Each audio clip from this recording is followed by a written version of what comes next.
morning, everyone. Good morning, everyone. Welcome to the Sedgwick County Commission meeting. For those joining us online, Facebook and YouTube, and everyone joining us in person this morning, we're glad you're all here today. When you walk in, we always encourage you to grab a meeting packet agenda that allows you to follow along with the items that we're discussing in today's County Commission agenda. If you're ever curious about the supporting documents, you can access those documents at sedgwick.org. So let us get to work, and I'll call the meeting to order for Wednesday, March 4th, 2026. Madam Clerk, first item. Invocation to be led by Pastor Jill Sander-Chali, College Hill United Methodist Church. Please remain standing for the Pledge of Allegiance.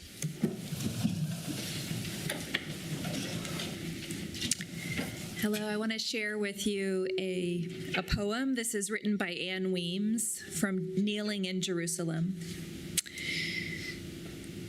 It's called Come Unto Me.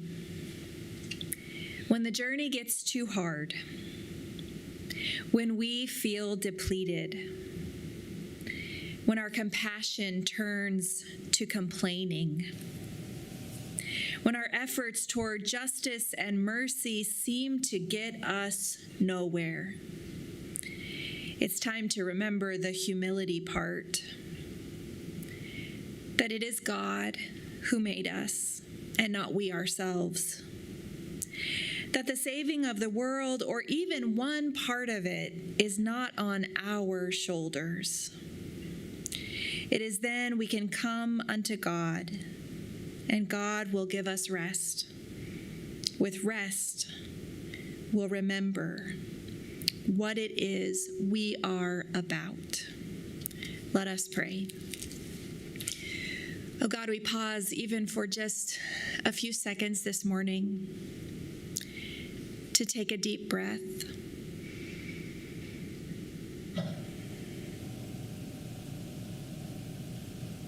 To rest.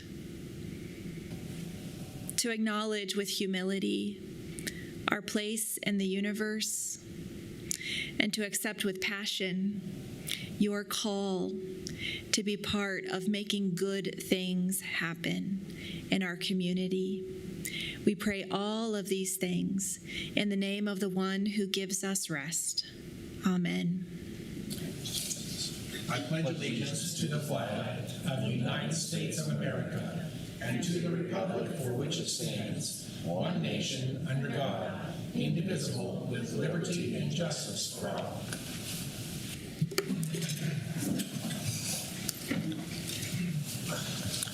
Next item. Roll call. Commissioner Meitzner. Commissioner Beatty. Present. Commissioner Howe. Present. Commissioner Wise. Present. Chairman Blubaugh. Present. Next item. County announcements. Thank you, Chairman. Good morning, Commissioners. Brandon Zinner of Strategic Communications here for you. We begin for county announcements today with Severe Weather Preparedness Week is underway. Kansas experiences a wide variety of severe weather, from tornadoes, wind, hail, flash floods. Director of Emergency Management, Julie Simpson, is here to share more info on the importance of this week. All right. Good morning, Mr. Chairman. Good morning, Commissioners. As Brandon said, Julie Stimson, Sedgwick County Emergency Management Director. Mother Nature is helping us get attention on this Severe Weather Preparedness Week, as we had some storms last night. So this week we're focusing on spring weather. The bottom line message that we say every year is make sure you stay informed. This is the time to understand how you get notified if there's severe weather. Just a reminder that we have the Civic Ready Alert System that folks can sign up for free to charge to the public, where you get to sign up and choose what you want to be alerted to and how you want those alerts to come through. Also encourage folks to have a plan. It's probably been a few months since anyone's looked at their plans and their disaster preparedness kits, so now is a good week to kind of take a moment and go through those kits, update anything that you need as far as insurance policies, emergency contacts. This week we have a different topic every day of the week. On Monday it was be prepared. Yesterday it was floods. Yes, it was floods. Today is tornadoes, tornado awareness. And at 10 a.m. today, we do intend on participating on the statewide tornado drill. Unless there are storms that redevelop, we'll cancel that accordingly. But as of right now, we will hold our tornado drill. We will sound the outdoor warning system for the full 5 minutes, as we would during an actual tornado. We will not be sounding off the cell phones and all of those bells and whistles for this drill. Highly encourage folks, no matter where you're at 10 a.m. today, to take pause and ask yourself, what would you do if this really was a tornado occurring? Where's your safe shelter? At work, school, church? If you're shopping out in the public, what would you do? And of course, at home. We also going to talk about hail and wind tomorrow, and then lightning on Friday. So just a reminder, we do have a lot more weather than we do tornadoes here. Severe storms. Last year we had flash floods, we had really large hail, and we had 100-mile-an-hour straight line winds. So we want folks to be prepared for all weather, not just tornadoes. We are expecting some significant storms this Friday, so I do highly encourage folks, make sure you have more than one way to receive emergency alerts. So if we do have that weather coming through on Friday, you know it's coming and that you have a plan. So with that, I will stand for any questions or comments. Yep. Good timing here. Commissioners, you guys have any questions or comments? All right. I do also want to add, we do have severe storm safety classes going out throughout this month throughout most of the cities here in Sedgwick County. So folks that want to learn more about thunderstorms, who may have a fear of storms, and those who are weather enthusiasts, we encourage folks to find the class near you and attend. Free to charge, no sign up, just show up. Okay. All right, thank you. All right. Thank you. Thank you, Julie. Exciting news from our treasurer's office as well. There's a new satellite tag office location that is opened in East Wichita, the BMW of Wichita, Walter Auto Campus, 11,000 East 13th Street North. This is a full-service location. You get your tags done, everything you would at any other location. No cost for the county or taxpayers. That's strictly through a partnership.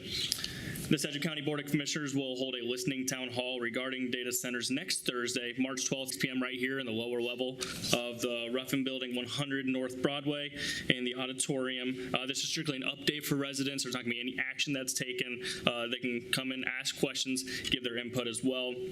We're also going to have a town hall with the planning department March 31st at the Sedgwick County Extension Office. Once we have a time confirmed on that, we will make sure to share that as well. And lastly, daylight savings time takes place this Sunday, March 8th. This is also a good time. The Sedgwick County Fire District 1 likes to remind citizens to change those smoke alarms, those batteries. They like to do it twice a year, and so anytime daylight savings time comes around, it's always a good time to do that. That's all for county announcements. I'll stand for any questions. Okay. Specifically, just I think we got a lot of folks from Garden Plain and folks here interested in the data center conversations. The differences between the meeting on March 12th and March 31st, I know there's no action on the 12th. It's kind of more of a town hall and to present some information we have. And can we kind of clarify what the differences are for the public on those two meetings? It's a good question, Chairman, and time to talk about it. So on the March 12th meeting is just a open mic night for any citizen that wants to come and talk about concerns, ask questions, and it's one-way information for commissioners is to hear what the public is saying. The March 31 meeting is the more formal for those that went through the solar panel situation with us 3 or 4 years ago. It's going to be like that, where there'll actually be presentations. There'll be, when you walk into the Extension Center, there'll be booths of significant touch points that would be implicated by data centers like power, water, environment. So there'll be informational booths that if people really want to drill down into a specific area, they can go to that site. And then there'll be a general session where it'll again be a sounding board. Scott Wadle, the planning director, will actually put out a presentation. We will have a look at what our consultant is telling us, the Berkeley group. They will have a final report done by that time. And so there's a lot more two-way information in that particular March 31 event. Okay. Commissioners, do you have any questions? Okay. Thanks, Brandon. All right. Madam Clerk, I think the next item, we have public agenda, and I know we have 7 or 8 speakers signed up. We need to move our agenda a little bit. I'd like to go ahead and move to item H. I know Lindsay's got to testify today in Topeka, and we've got to get that done, and then we'll go right to public agenda as soon as we get that done. Item H, a resolution authorizing the offering for sale of general obligation bonds, Series A 2026 of Sedgwick County, Kansas. Morning, Lindsay. Good morning, Chairman. Good morning, Commissioners. Thank you so much for allowing us to kind of jump ahead in the agenda. We do have a testimony on House Bill 2745 before the Senate Tax Committee here at 9:30, so I'll be going back upstairs and hopping on to do that testimony. So greatly appreciate you accommodating us with that. So, of course, as always, I have my faithful sidekick, Garth Herman, not Garth Brooks.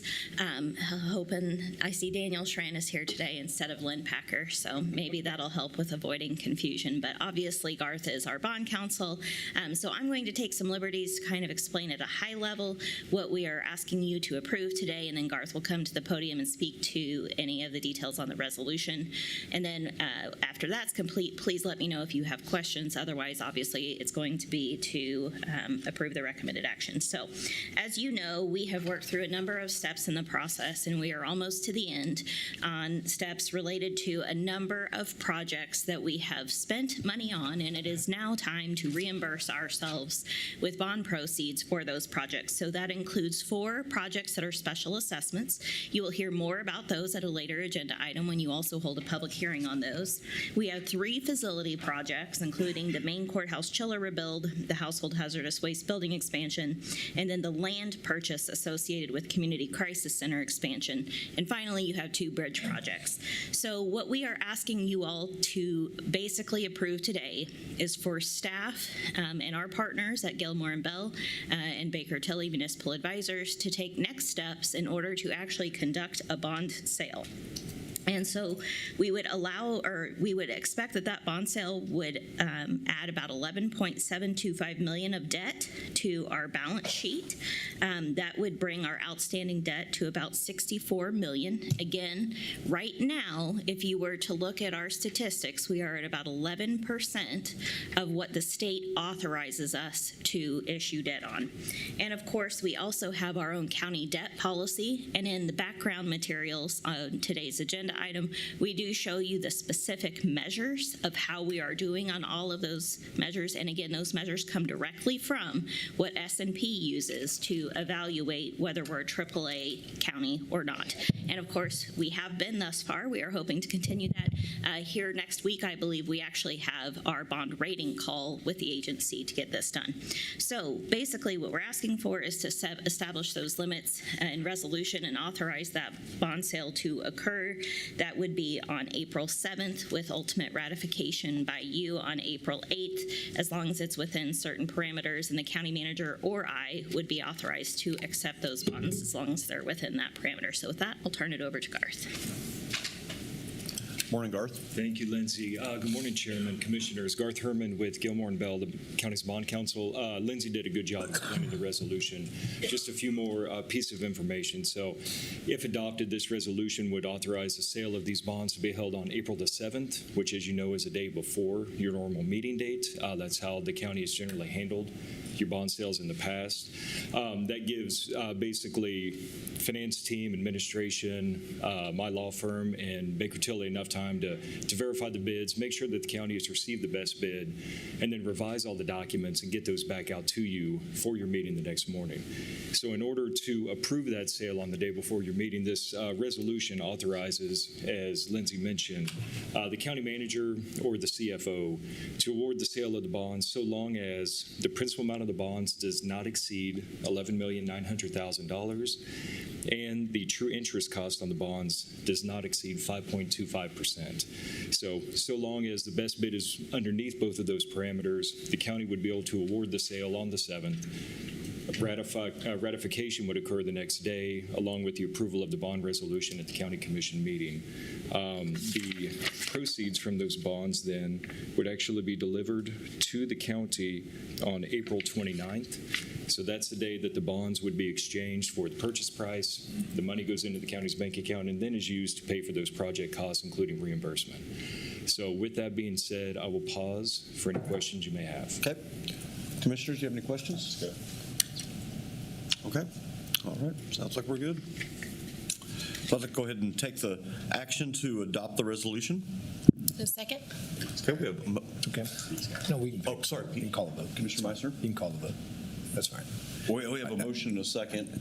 Yeah, I just wanted to mention that thank you, due to our disciplined approach and our conservative approach to all of the bonding environment, we're way under what we could do, and continues to have, I don't know how many successive years of AAA bond rating. A lot. 13 years at the Sedgwick County. So thank you, Finance Department. And so we bond things that I think the public wants us to bond: roads, bridges, development stuff that is concrete and what we promised to do. So I just want to thank you all for what we've done on the approach of bonding some debt. So with that, I'll vote if there's a. Okay. You want to say something first? Okay. Yeah, no, I would just echo Commissioner Meister's comments on anytime we talk about debt, I think it's very important to put some scale to exactly our debt is incredibly low at Sedgwick County government for all that we do. Here are 46 departments and 3,000 employees and all the services that we do. In fact, on the AAA bond rating, it was last year, these numbers might have changed a bit, but we're only one of 106 counties in America that carry a AAA bond rating. We've had 5 perfect audits in a row, which is fairly rare. So we take this very serious in building policy around debt, policy around the stewardship of our finances and how we issue these things. So again, it's a credit to finance team, credit to this commission and previous commissions, credit to our bond counsel for good counsel. But it's very important. This is something that we hold in high regard at Sedgwick County government. So appreciate the leadership. All right. We have a motion and a second. Madam Clerk, please call the roll. Commissioner Meitzner. Aye. Commissioner Beatty. Aye. Commissioner Howell. Aye. Commissioner Wise. Aye. Chairman Blubock. Aye. The motion passes 5-0. Thank you very much, and we'll go back to our regular agenda now. Public agenda. Public agenda.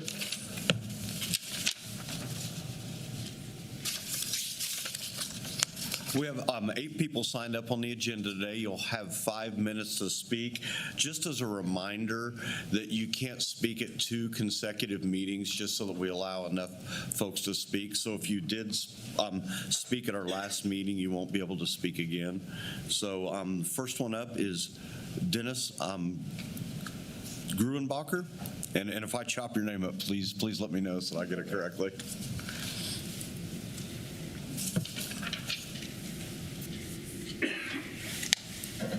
My name is Dennis Gruenbacher, and my wife Suzanne is right there, and my daughter-in-law Caitlin Gruenbacher, who married my son Brent Gruenbacher. We own the ground for a mile and a half right across the railroad track from where this proposal is, and it's going to be a huge detriment to us. We got 5 irrigation wells within a half mile of this location.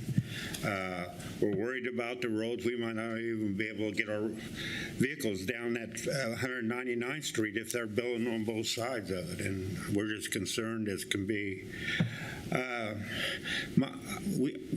live 2 miles south of Andale, and we own a home, built it in 2011, and it's a $500,000 home, but we're paying $10,000 a year for property tax. And I can't understand why for the Sedgwick County Commission, why you would take good ground to our housing. There's 50 to probably 100 houses built in that Andale, Colwich, and St. Mark's here every year. Look at all the revenue that will come from these houses, because houses are going up to even build. Some of these houses they're building now are 5, 6, 7, even up to $1 million a house. So that's a lot of tax you're going to throw away if you let this happen. I served on the Colwich Planning Commission for 35 to 40 years, and then when I moved to Andale, I got off. I also served on the Sedgwick County Zoning Appeals Board back in the 80s for Carolyn McGinn. I don't know if any of you remember Carolyn, because we were on the co-op board together. I just think we're making a lot of mistakes. And I also served on the EquiSped board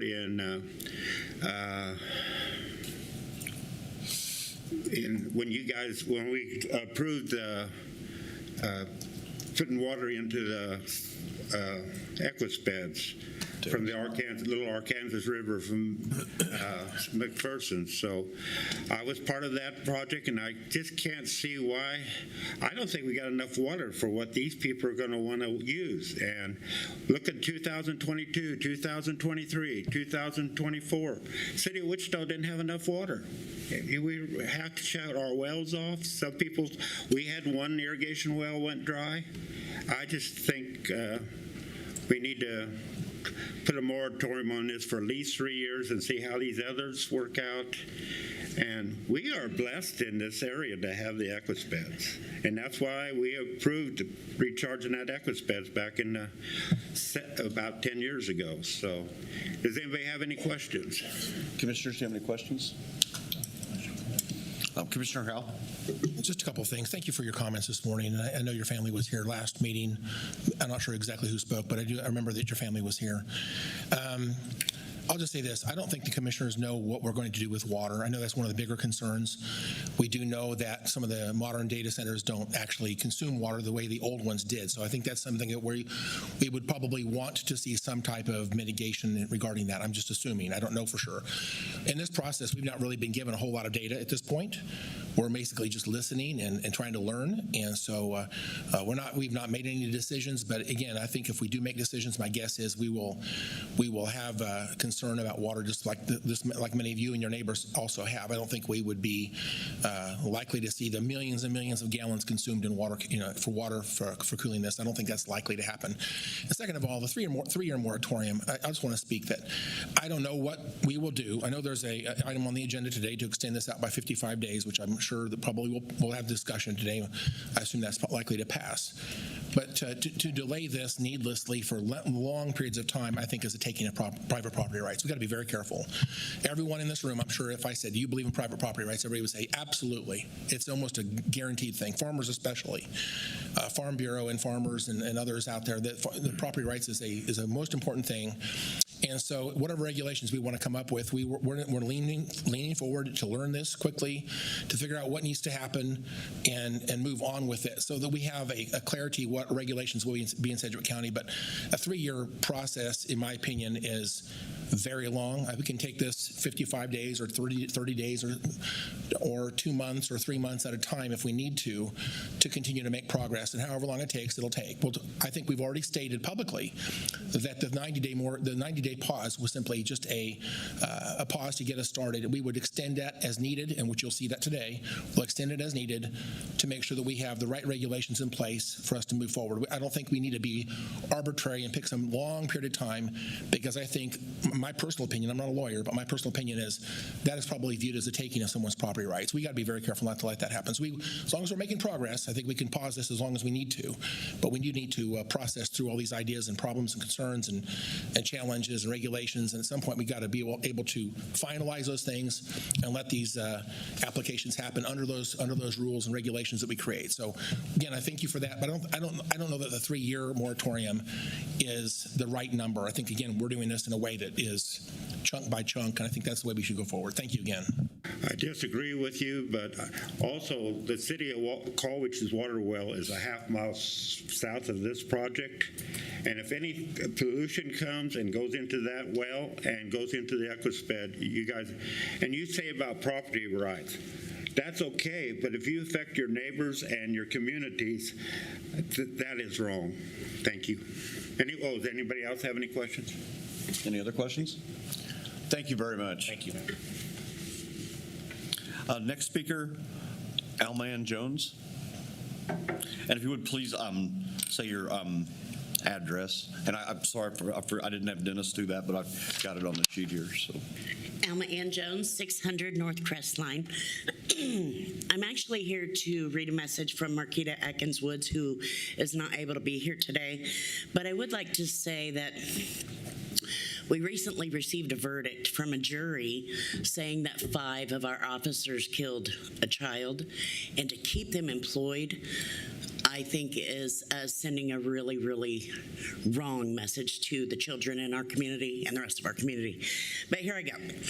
My name is Marquita Atkins Woods, and I'm the founder and executive director of Destination Innovation, Inc. Today, I am speaking in support of Marquan Teets, a youth leader in our Progeny program. I know that Marquan is listening today. She has a message for him. Marquan, first, I want to underscore just how proud I am of you. You're a fierce leader and an advocate. The resilience, determination, and courage that you have displayed to ensure that your brother Cedric Lofton was not forgotten, to make sure his legacy would not be forgotten, while sending the message, not one more child, is a testament to the power of this new generation of leaders. Lift your head up, keep your head up. Know that we stand beside you and behind you quietly and loudly wherever you need us to be. To our esteemed commissioners, the decision and message you send today matters. Our youth are watching, our communities are watching, and the country is watching. We often ask what is wrong with our youth, but youth are a reflection of what they see and what they hear. We must constantly hold up a mirror and ask ourselves what kind of world we are living in. What are we giving them? What are we showing them? And what are they hearing from us? It should not have taken 5 years. Today's your chance to show the next generation that when our fragile systems fracture, or in this case, completely collapse, we respond with accountability, humanity, and care. I applaud and appreciate those of you who support this decision without hesitation. I am grateful for the message it sends, for the strength of your leadership, and for your resolve to underscore a simple truth. Our vulnerable youth are priceless, not one more child. And let me be clear, the fight is not over. Community moves. Thank you, Marquita Atkins. I would also like to remind you that after the vote today, I believe that those officers will have cost us $10.3 million. They cannot work for us anymore. Thank you. Any questions, commissioners? Okay, thank you. Next speaker is McCrae Dahl.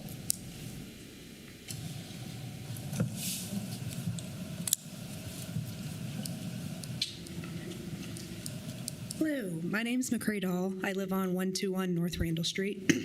I'm coming today because the data centers that are proposed are very close to schools. I think the one at the 21st and 295th area is within like 5 miles of at least 5 different schools, so that's about 2,000 students, not including a little Catholic school, St. Joe O, so that's about almost 200 students. So the pollution that comes from these data centers is going to affect our kids. We might not see it, in 5 years, but we're going to see it long term. And where we're at right now with our kids is like the chronic illness in kids has been the highest it's ever been in history. We have all these new issues with our kids, so why would we want to add? It's hard to know once these are built, if they're already built, we're probably not going to just stop it because of how much money has already been invested. So once it's built, it's done. There's probably not a lot we can do from that point, but the effect will already be done to our kids. There's nothing that our kids can come up and say right now, and they might not know the long-term effects, but we do. I believe in Morrow County, there was an Amazon data center that 68 out of 70 wells were contaminated with high levels of nitrates, which actually caused rare cancers and miscarriages. And that was actually found by a county commissioner in the area. So, we won't know the effects until it's too late. And the most we could probably get is, I'm sorry this happened to you. So I think we owe it to our kids to do what's best for them and protect them. And I don't think a data center is in their best interest. And I don't think any of us want this for our kids and our grandchildren. We want them to be protected, and that's our job as parents. And we've all been losing a lot of sleep over this, so I just hope we can do the right thing and protect our kids. Okay. Any questions, commissioners? Thank you very much. Next speaker is Mike Beatson.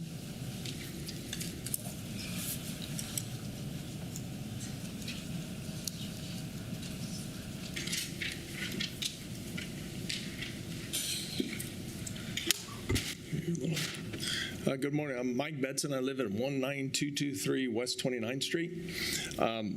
My background is I spent 35 plus years working for DuPont globally, working up through operations and running large chemical sites and including overseas assignments, and also worked in operations that supplied materials that goes into chips and data centers and photovoltaic and that. So I know a little bit about it. And I've been doing a lot of research of looking at what these things will do. But first, I'd like to speak to the pause. I strongly support you extend the pause. There is so much out there that we don't know yet. The moratorium, to your point, it's a good idea. The time frame, you're going to have to figure that out. But even in 55 days, you're not going to address all these issues out here. And when you get to the next level, 2 levels of detail, there's a lot in these things going forward. I can speak from my own experience of building large sites at other places in the States. And one of the things that I encourage is you're going to get some feedback and input from others we've been working on about things you need to consider. And one of them is transparency. I know how the process works now. You generally don't find out about these things till they're way down the road. There's been commitments made or whatever, and we need to address that. These companies, and I used to work for them, need to come out before any application, way in advance, and they need to start talking about what their plans are so they can get the feedback. It's actually smart business for them. We are fighting what I call the modern gold rush. When you're going to spend this year alone, the big five, $650 billion on data centers just this year, they say, and $3 trillion through the next. This is all from the Wall Street Journal just 2 weeks ago. You're fighting a big battle. And these are well-capable people. And most local municipalities, governments, you're outgunned. These are very capable people, and they've got the resources to do it. So what you do have is time. You have the power to extend the time to really investigate what goes on. I'll give you just a couple examples that you don't ever think about. There's one Amazon facility in Wisconsin. Pilings for these buildings. Their buildings are only going to cover 75 acres. That's just the footprint of the building. It has nothing to do with the generators and everything else. 47 miles of pilings they're going to drive into the ground. And you have to think about that. You know, the Colwich one, the aqueous beds, I would never build anything over an aqueous bed because it's surface recharged. And no matter how good these places can run, there's lots of chemicals, and I've been studying some of the new chemicals. In fact, one of the new chemicals for the coolants, I was building a pilot plant in China for them. So I know a little bit about that. You never say never in the chemical industry that this can never happen. Never accept that as a statement because that'll get you in trouble. And once that gets in that aqueous bed, the same thing. Once it's in there, you got yourself a problem. And I know a little bit of remediation too. Garden Plains got the same issues. Not necessarily to the same extent, but you've always got that extent. The amount of water they're going to say they're not going to use a lot, there's some truth to that. They can do that. It's going to get very expensive, and it's going to lose a lot of power, and it's going to be very noisy. And the second thing on these is the size of these things. They're not small. When you start talking about covering a whole section of land, and that's only a 400 to 500 megawatt facility, you got some issues there. It's going to be hard. And so once you build one, they're coming. The rest are coming, and if you want a quarter, build it. So you have to think about the long-range impact, what the effect's going to be, because once you build these things, you're not taking them out. Not very easy, and who's going to pay for it? I will want to say one thing. Back to time. Take your time. We got to get better transparency. And if you want a good example of that, look at yesterday's vote for the tax in Wichita, 82 to 18. What was really coming out of that was, you're going too fast, you're not sharing enough information with us, and we don't trust you. You're going to have the same voters, and you got the same issues. We've got that out in the county, and that's why I'm saying these companies should be coming before any application a month or two in advance saying what their thoughts are and what their plans are. And then you need to get the right people to dig into the details. What does this really entail? How much water are they going to use? What's about the quality of the water? What are the things they're going to use? What's in the new liquid cooling systems and all that? I know there's PFAS in them. I know that.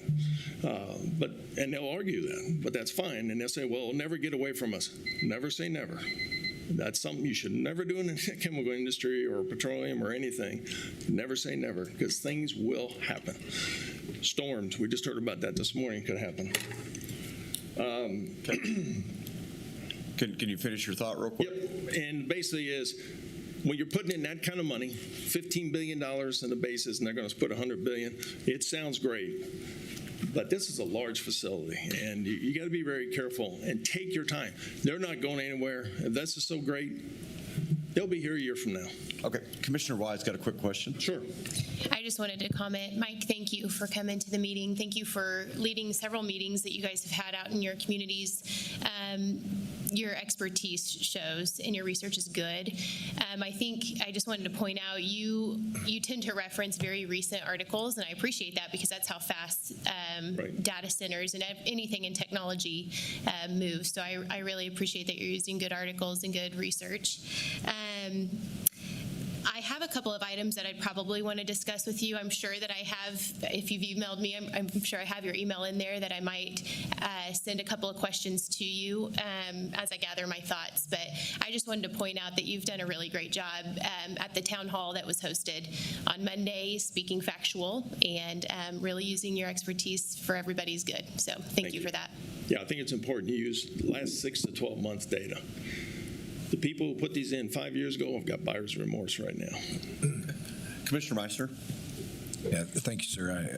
We've never met, but I'm sure I got some emails from you. But I just questioned, with your background and your history, and it sounds like you've done a lot of research, Commissioner Stephanie has confirmed what I suspected, that you've got a lot of knowledge. My question is, so when the state of Kansas legislature was taking this issue up to invite and incentivize data centers to come into our state, did any of this information, did you or any information get in front of that committee that recommended approval, and then the vote of fairly unanimous to basically invite the data center industry into our state? I can't speak to who represent. I did not. Okay. I wasn't aware of it, to tell you the truth. That's one of the issues in modern day is, even though we got all the technology, nobody knows what's going on. That's the burden that you have of ensuring transparency well in advance, not after the fact. Why they did that? It's very simple. $3 trillion in the next few years. I mean, everybody wants a piece of this gold rush. And let me tell you, there's going to be a fallout in this. In the next few years, especially the third party. The big guys will be okay. The third party guys who want to get in there and get a piece of that action, some are going to fall out. And there could very likely be idle assets in the next 5 to 10 years. And the other thing, technology is moving so fast. I wouldn't doubt that in the next 10 years, there's a breakthrough in the technology that will reduce these sizes or the heat. We hope, because quite frankly, we can't generate enough power for all the demands that are out there.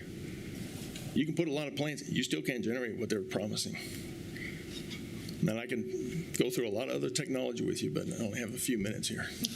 And I can talk a long time on it. I don't know if that answers your question. I wasn't there. I don't think that it was out there. Right. All they saw was what's out there, how much money is out there to be had, and don't always look at the other things. But again, take the time. The details, that's where the devil is. The next 2 layers. And thanks, Mike. And I appreciate our meeting we had here in Colwich a month or so ago. Appreciate your subject matter expertise and kind of shining some light in areas that we don't have a lot of experience in. So thank you for that. And that's okay. I mean, take your time. Yep. Thank you. Next speaker is it John Hecht?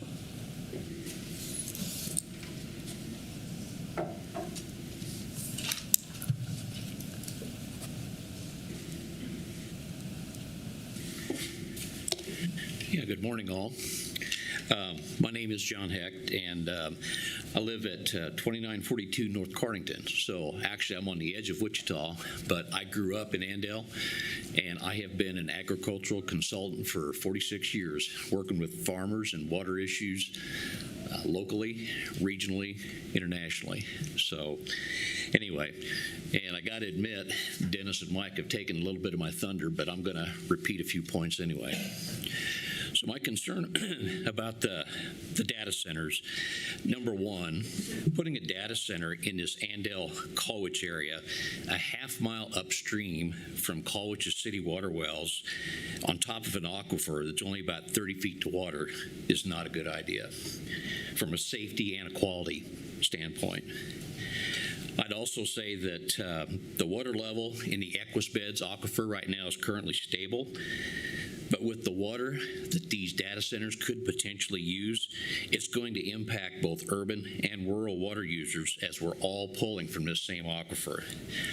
Remember, water is not an infinite resource. So I just urge you, please, to think and research before making your decisions.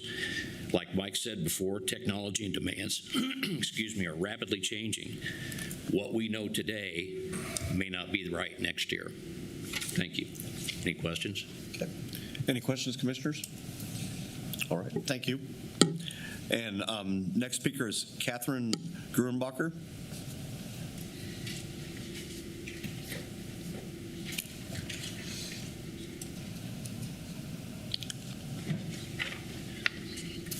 Good morning, commissioners, and I just want to say thank you to Commissioner Weiss and Commissioner Beatty for coming out the other evening. I know I've spent some time with Blue Ball as well, and I'm looking forward to spending some time with the last remaining two that I haven't gotten to have some one-on-one time with.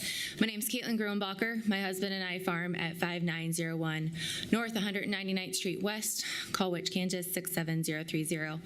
My father-in-law was up here speaking earlier, so you know we have the farm just north of the proposed Colwich site. I'm here to speak on behalf of our community action team and some of the things that we've seen and noticed. I'm not going to talk about the school enrollment or community growth figures this morning. I'm not even going to talk about hyperscale data center clustering. I simply want to make a few clarifying comments regarding power and one comment on water. I'm sure you've seen the growing unrest, not only in our area and district, but happening elsewhere all over the country. There are several reasons for the public's growing concerns.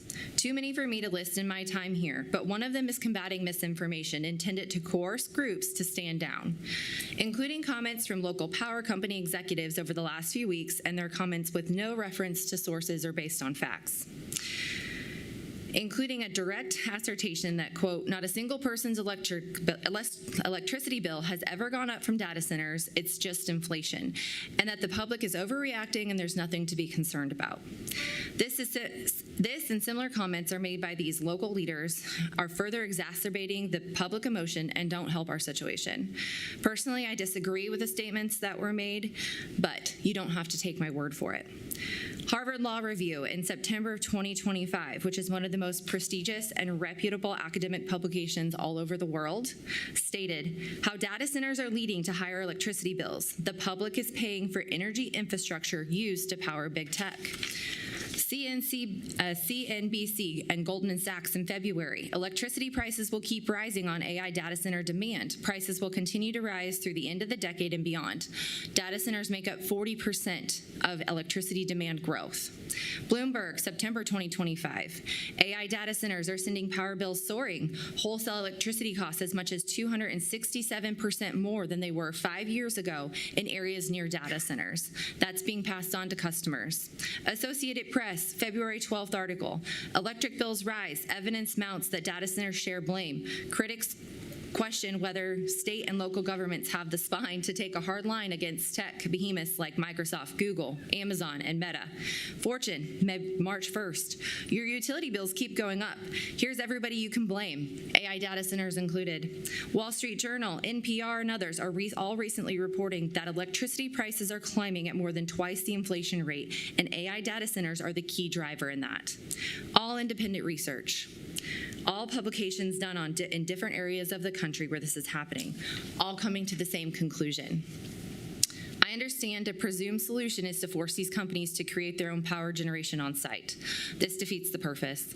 It pushes the bubble from one problem to another in the form of more land, more resourcing requirements where we already are constrained, the severe risk of data center clustering, more community disruption, and something that goes against the comprehensive plan that this county has laid out.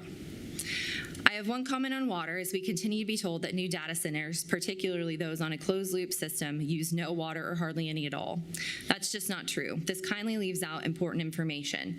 A 200 megawatt facility would use 17 to 18 million gallons of water to first fill and essentially clean the system. It's circulated, dumped, and then refilled again.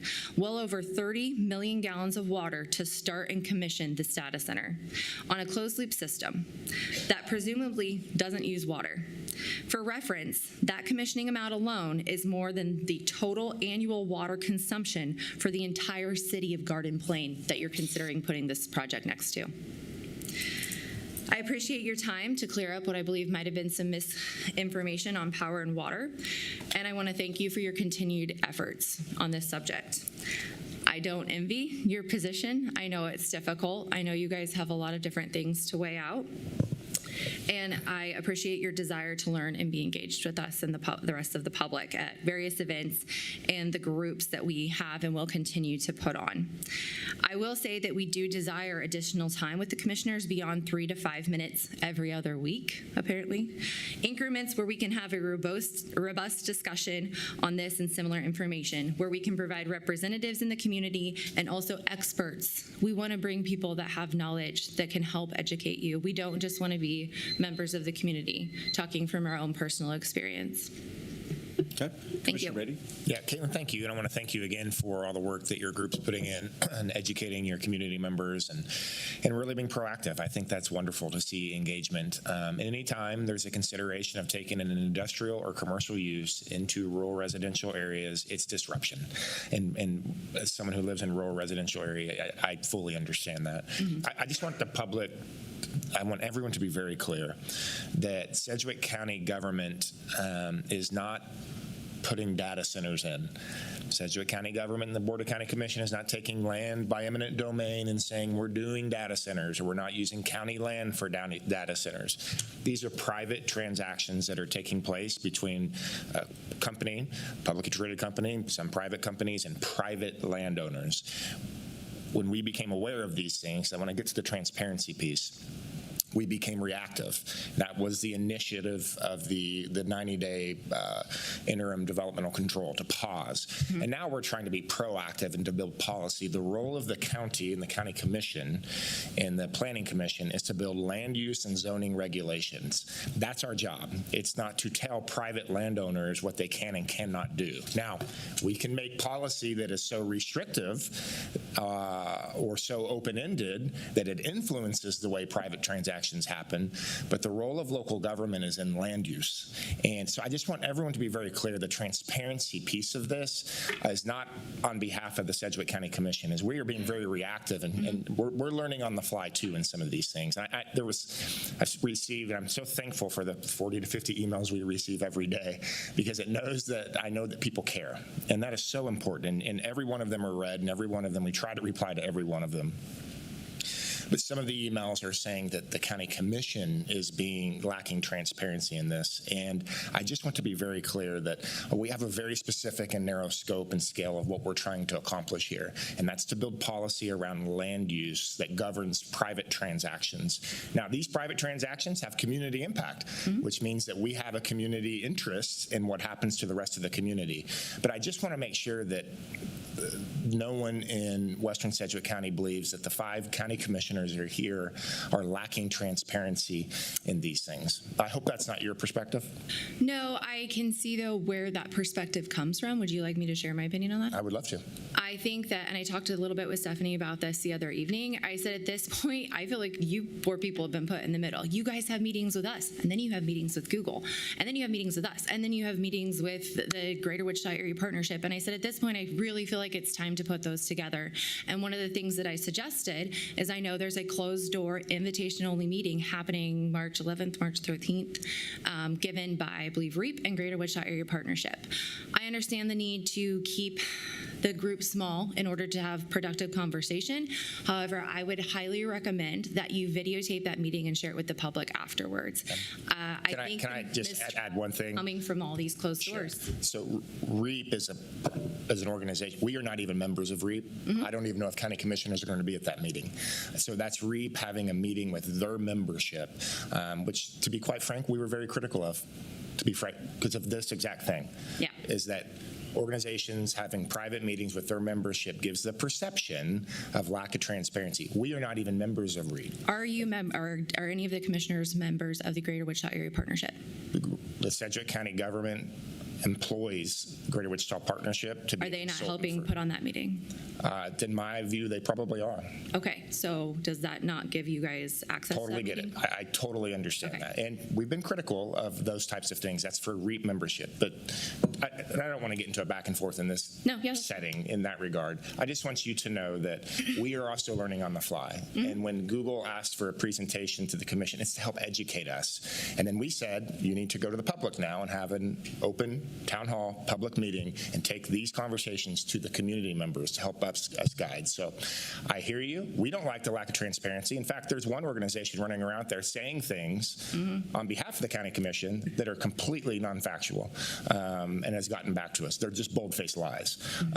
So I understand that. I just want you to be aware that we are trying to be proactive now in building policy around land use, and transparency is of the utmost importance here. I can say with my colleagues in the county commission, it's the utmost importance. So Absolutely, and we appreciate that, and we appreciate the time that you have given us. Thanks, Caitlin. Catherine, Commissioner Meissner's got a comment, but I want to say something real quick. Yeah. Last week, part of the reason we were preempting our March 12th meeting with you is because we wanted to get ahead of that meeting that REAP had planned. We want to be in control of the conversation. So that's part of the reason we stepped up and have that, because we want to hear what your concerns are, and we want to share on that date what we can share at that date. So we're trying to be proactive, and that's part of the reason the timing on that meeting next week. Yeah, like I said, and I understand the need for that other meeting to be closed. Again, I just think in this particular situation, to err on the side of being overly transparent is going to be the most beneficial, honestly, to you guys. Yeah,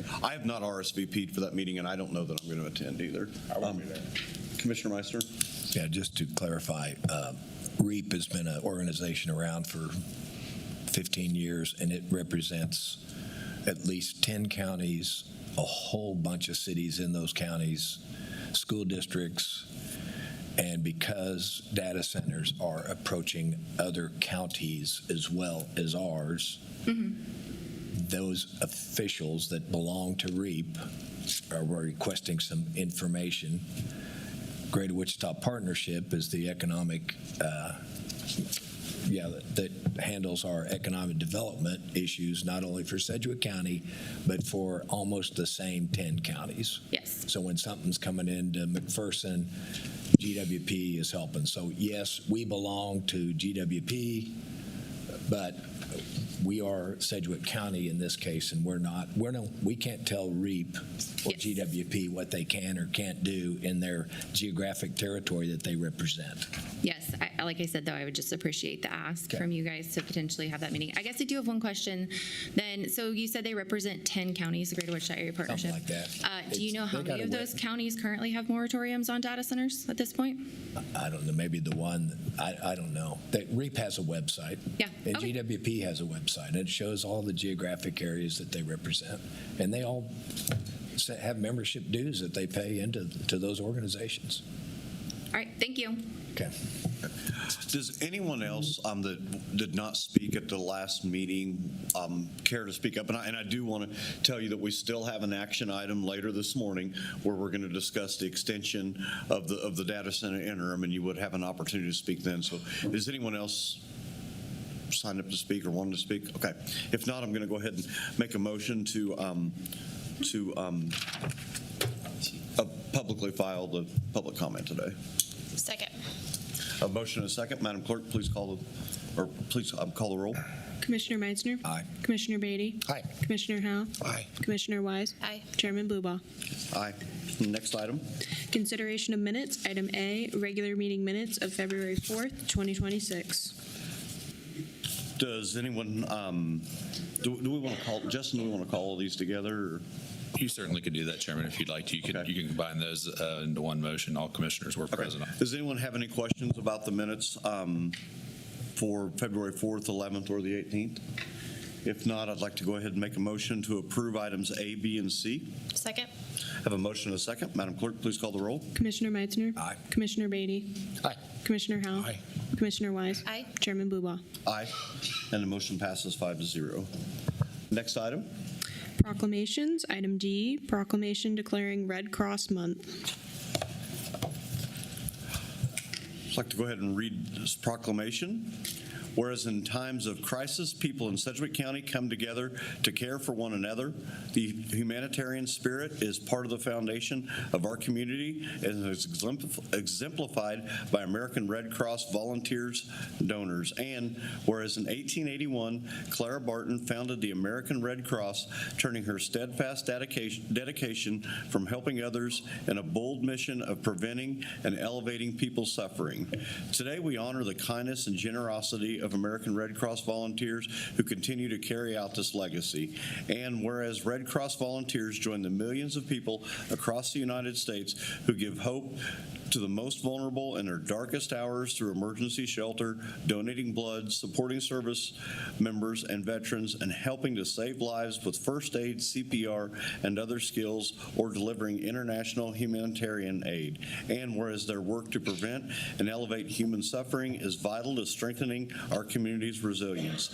Now, therefore, be it resolved, I, Chairman Jeff Blueball, and the Board of Sedgwick County Commissioners do hereby proclaim March 2026 as Red Cross Month and encourage all support to this organization and the noble humanitarian mission. March 4th, 2026. I've read the proclamation. I'd like to go ahead and make a motion to adopt the proclamation. Second. I have a motion and a second. Madam Clerk, please call the roll. Commissioner Meitzner. Aye. Commissioner Beatty. Aye. Commissioner Howell. Aye. Commissioner Wise. Aye. Chairman Buba. Aye. And the motion passes 5-0. And do we have Sarah Mankiso here?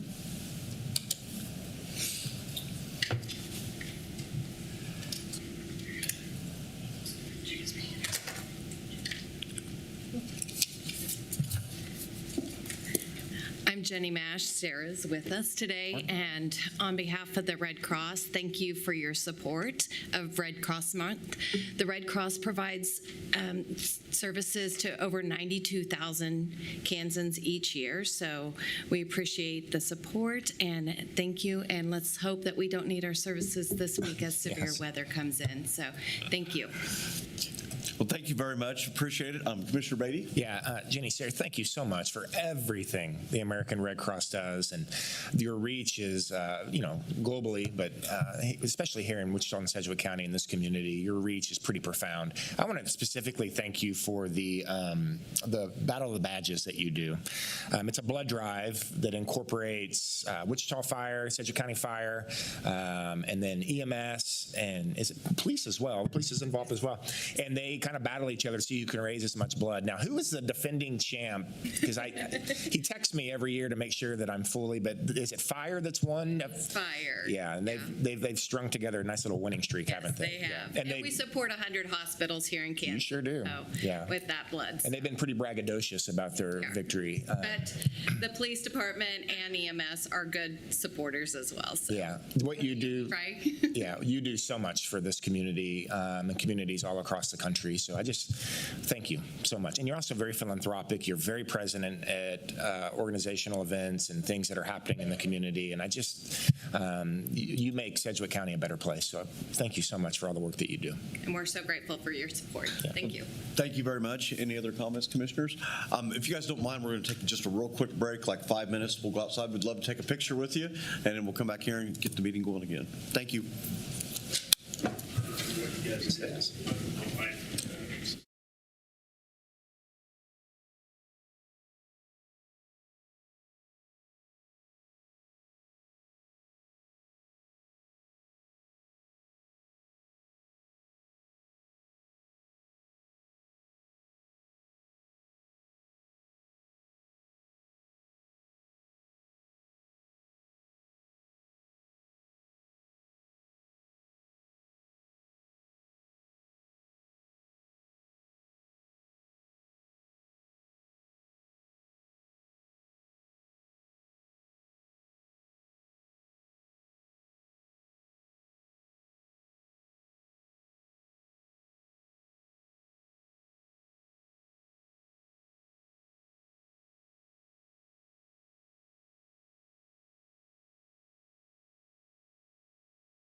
call the meeting back to order. Madam Clerk, next item. Appointments. Okay, appointments. Yep. Hey, guys. All right, thank you, Chairman. Justin Wagoner, County Councilor. You've got 2 items under appointments. Item E is to accept the resignation of Tyler Arnett from the Park Township Treasurer position. Item F is a resolution reappointing Kevin McWhorter to the Sedgwick County Emergency Communications Community Advisory Board as recommended for reappointment by Commissioner Wise. If you'd like, you could take those items in a single motion to take the recommended action. Yes, I'd like to go ahead and put E and F together and make motions for those. Commissioner Beatty? Yeah, I just want to thank Tyler for serving in the role. Park Township is, some people know and some people don't know, a township is its own independent taxing jurisdiction, its own independent elected body. We don't work for the county commission, they don't work for Sedgwick County government, we have no authority over them. The state statute says when there's an opening on a township board, it's the county commission that appoints a replacement for that. So that's why we're even involved in this space right here, to appoint, to fill a vacancy. So I want to thank Tyler for that work.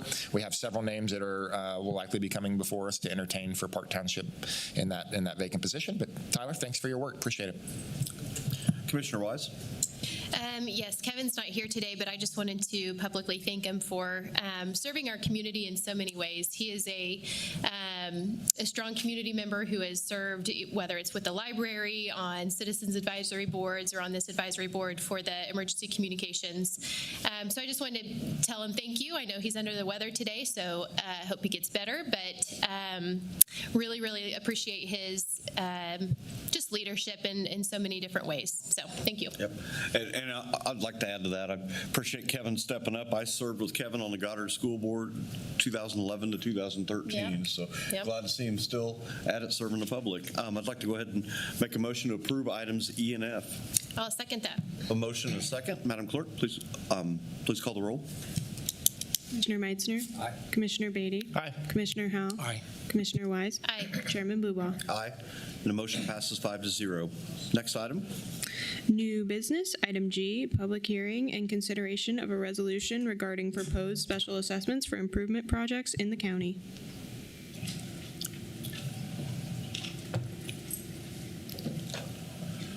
Good morning, gentlemen. Good morning. My name is Daniel Schran. I'm Deputy Director of Sedgwick County Public Works, and I'm joined by Garth Herman of Gilmore and Bill, and we are here today to hold the public hearing for 4 special assessments. This public hearing was set back in February, and so we just need to open that up to get public comments on that so that these costs for these 4 projects, which are Rachel Brooks Estates Phase 1, Rachel Brooks Drainage, Blue Stem Estates, and 4 Oaks Edition, can all be assessed. I'll stand for any questions. Garth can offer some additional information as well. Okay. Commissioners, do you have any questions or comments? All right. Guess we'll just go ahead and take the action to, I'm sorry, we need to open this up? Okay. Open up to public comment. Anyone from the public like to come up and speak for 5 minutes? Okay. Not, we'll bring it back. I would suggest, Chairman, closing the public hearing at that point. Okay. Yep. We've opened the public hearing. We've closed the public hearing. So now we'll bring it back. Any other questions or comments? Okay. Not, I'd like to take the recommended action to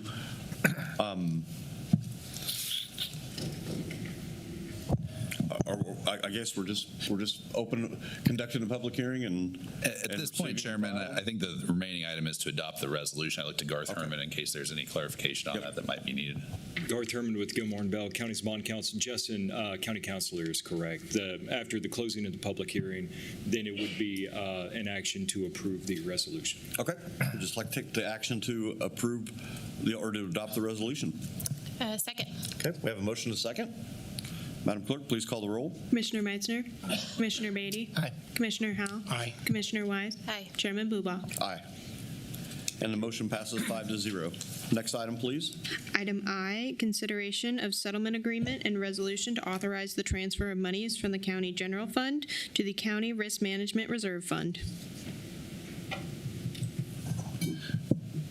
Chairman, Justin Wagner, County Councilor, here to present on this item. As you all know, this matter involves a federal lawsuit stemming from the 2021 death of Sedgwick. The jury verdict in that matter came back in the amount of $8.3 million against 5 Sedgwick County Department of Corrections employees. Under federal law, based upon the type of case that this is, the plaintiff's also entitled to attorney's fees, and there are separate state law-based claims that could also be brought against Sedgwick County.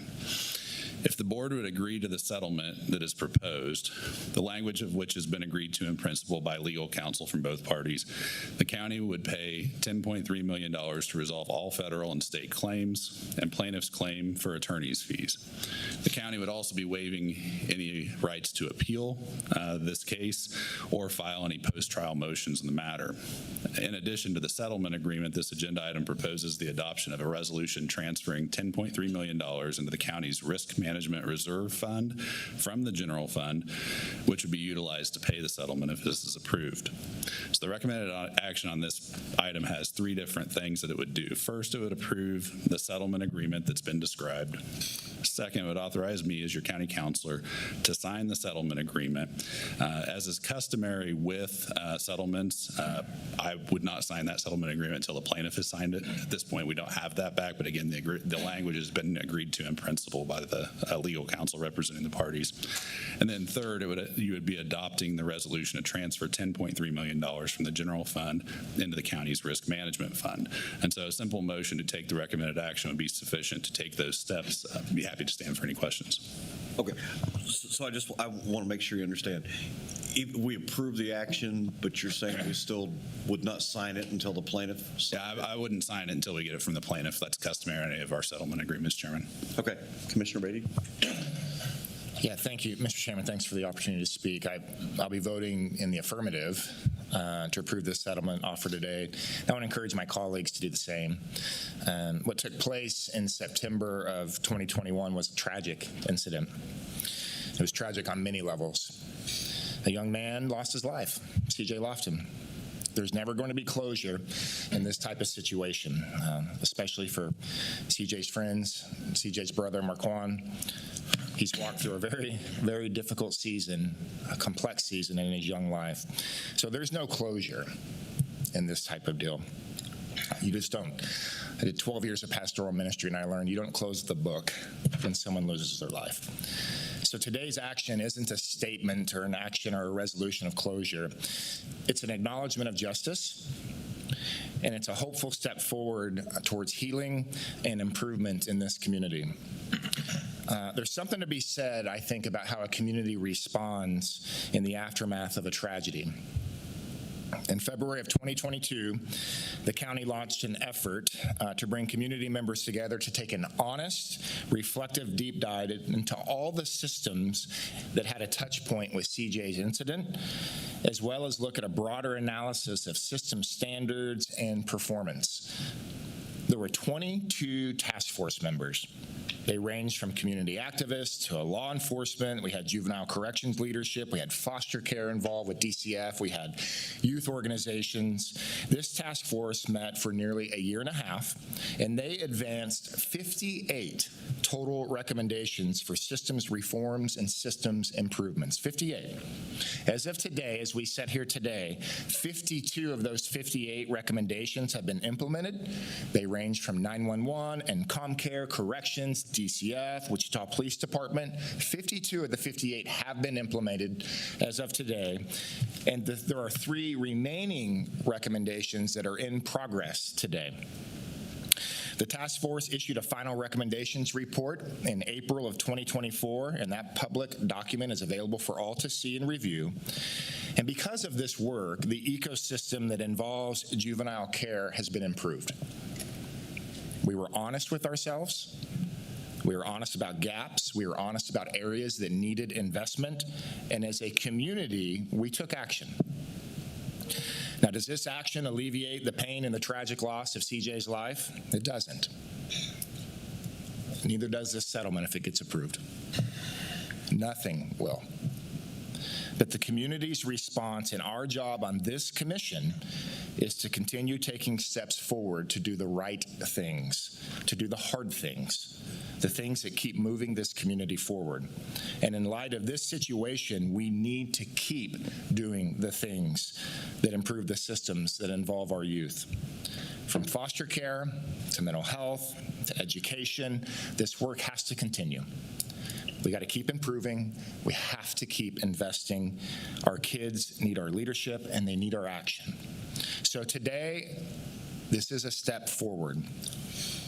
CJ is not going to be forgotten, and his name will forever be associated, in my mind, with our efforts to improve the systems that surround child well-being and child welfare. These are worthy investments, and the work has to continue. This is a step forward. So, Chairman, I appreciate the opportunity to make comments, and I appreciate the support of my colleagues in moving this forward. Thank you. Commissioner Howell? Thank you, Chairman. There's not a motion at this time. Is that correct? Correct. Do we need to go ahead and read the motion verbatim, or can I just say take a recommended action? Commissioner Howell, I think the motion could just be just to say I move that we take the recommended action. That would encapsulate all that I read. Very good. Well, there has been a motion prepared. It's in our agenda, and I will have a comment in just a moment. Mr. Chairman, I would make a motion. We would take the recommended action. Good. And I'll second that motion. Okay. And I'd like to do an explanation of vote if that's acceptable. Okay. All right. I'll give you guys a copy of this if you want. I wanted to prepare a statement today because it's an extraordinary time, and I think it's worthy of commentary from the commissioners, and therefore I wanted to prepare this statement and read this out loud. For the record, it says, first of all, this settlement closes a chapter on a very challenging and painful time in our county's history. I believe this is the largest settlement of its kind in Sedgwick County's history, and that fact alone underscores the seriousness with which this matter has been treated. The death of Cedric Lofton was tragic. Nothing we can do today can alter that reality, and I want to be clear that I grieve the loss of this young life and extend my deepest sympathy to his family and those who loved him. There are no words that can express the grief of his loss, and no amount of money can replace a human life. Please note that these remarks are my own as an individual county commissioner and should not be construed as statements on behalf of this entire board. At times throughout this process, there have been inaccurate and inflammatory statements made public in public discourse. For example, claims have been made that Cedric Lofton was murdered by Sedgwick County Department of Corrections employees. In no way, shape, or form does a civil verdict elevate these events into a criminal offense of murder. Both the United States Department of Justice and the Sedgwick County District Attorney's Office had opportunity to investigate this matter, and after a thorough review, no criminal charges were filed. That distinction matters, and it deserves to be stated clearly for the public record. I nonetheless respect the judicial process and the essential role that juries play within it. My time here as a county commissioner began with a focus on juvenile justice. My passion has always been to ensure that young people in our system receive the help, support, and intervention that they need. That commitment has guided my perspective throughout this difficult matter, and it makes the loss of any young life in our care especially sobering. This settlement provides an opportunity to bring lengthy, costly, and emotionally draining matter to a close and to avoid the continued financial and legal uncertainty of prolonged appeals and litigation. In my judgment, this outcome serves as the best interest of the taxpayers of Sedgwick County moving forward. I also want to address the men and women who work at our detention facilities. I firmly believe that these employees did not wish harm upon Cedric Lofton. I believe they reported to work with the intent to maintain safety and order under extremely difficult circumstances. While outcomes may be tragic, intent matters, and it is important not to vilify public servants without justification. In response to this incident, Cedric Lofton Task Force has produced 58 recommendations aimed at preventing future tragedies, and I'm encouraged that nearly all of these recommendations have now been implemented. The remaining 3 exceptions involve areas governed by state law that have not yet been changed and are beyond the sole authority of this board. While we cannot undo the past, we can and must learn from it. I believe the county has taken meaningful steps towards accountability, improvement, and reform. And for these reasons, and with the hope that this brings closure to all involved, I vote aye. Thank you. Okay. We have a motion, a second. Any other comments? Madam Clerk, please call the roll. Commissioner Meitzner. Aye. Commissioner Beatty. Aye. Commissioner Howell. Aye. Commissioner Wise. Aye. Chairman Blubow. Aye. And the motion passes 5-0. Madam Clerk, next item. Item J, extension of the data center interim development control.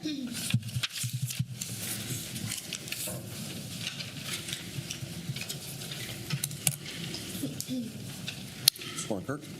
Morning, Commissioners. Kirk Sponsel, Deputy County Councilor. The item before you today is to consider an extension of the data center interim development control. Sedgwick County imposed the interim development control for data centers on January 14th, 2026, with such action expiring on April 17th, 2026. The interim development control essentially paused the acceptance or review or processing of any data center-related applications for zoning approvals or building permits. The ultimate purpose was to provide staff with time to review and potentially craft data center regulations for your consideration. There are presently no zoning regulations that are directly focused on data centers. During the course of this pause, staff has been actively working to achieve your goals. However, given the focus on community input and the need to thoroughly vet the issue, staff has encountered timing issues. We still have multiple steps to complete in this process, including 2 planned community meetings and at least 1 or more advanced plans, Metropolitan Area Planning Commission, and Board of County Commissioner meetings. We've also received guidance from you all through your comments. Certainly some of the goals and focus of this process are to not necessarily infringe upon land rights, to promote transparency of the process, to enable community input, and to effectively and efficiently review the process. Staff believes that an extension of the interim development control is a reasonable course of action at this time. Such decision would allow staff to continue reviewing the issue and to craft reasonable and effective data center regulations for your consideration. At this point in time, we've run into some statutory timing issues. For example, one of the key components is that for the MAPC meeting, there will be an official public hearing. As part of that process, there requires a 20-day notice requirement. So with some of that consideration, we're concerned about getting the cart before the horse, scheduling a meeting without having met with the community, fully fleshed out some of the regulations and some of their considerations, things of that nature. So as part of this item, I have attached a sample resolution that would extend the interim development control for approximately 2 months through June 11th, 2026. This document provides an example of a potential path forward. I would say that as part of this resolution, the language indicates that it would be through June 11th, 2026, or upon such time as the board adopted regulations related to data centers, whichever of those events comes first. Now, with that said, the recommended action before you today is for the board to take any action you all deem appropriate. And with that, I now stand for any questions. Commissioners, do you have any questions? All right. I'm going to go ahead and open this up to the public. We normally, we're not obligated to do that by law, but I want to do that just because we want to ensure transparency of the process. So if anyone's wants to come up and speak, I'll give you 5 minutes. Just state your name and address. And please try not to be repetitive. Try to, if someone else has made the point, try not to say it again.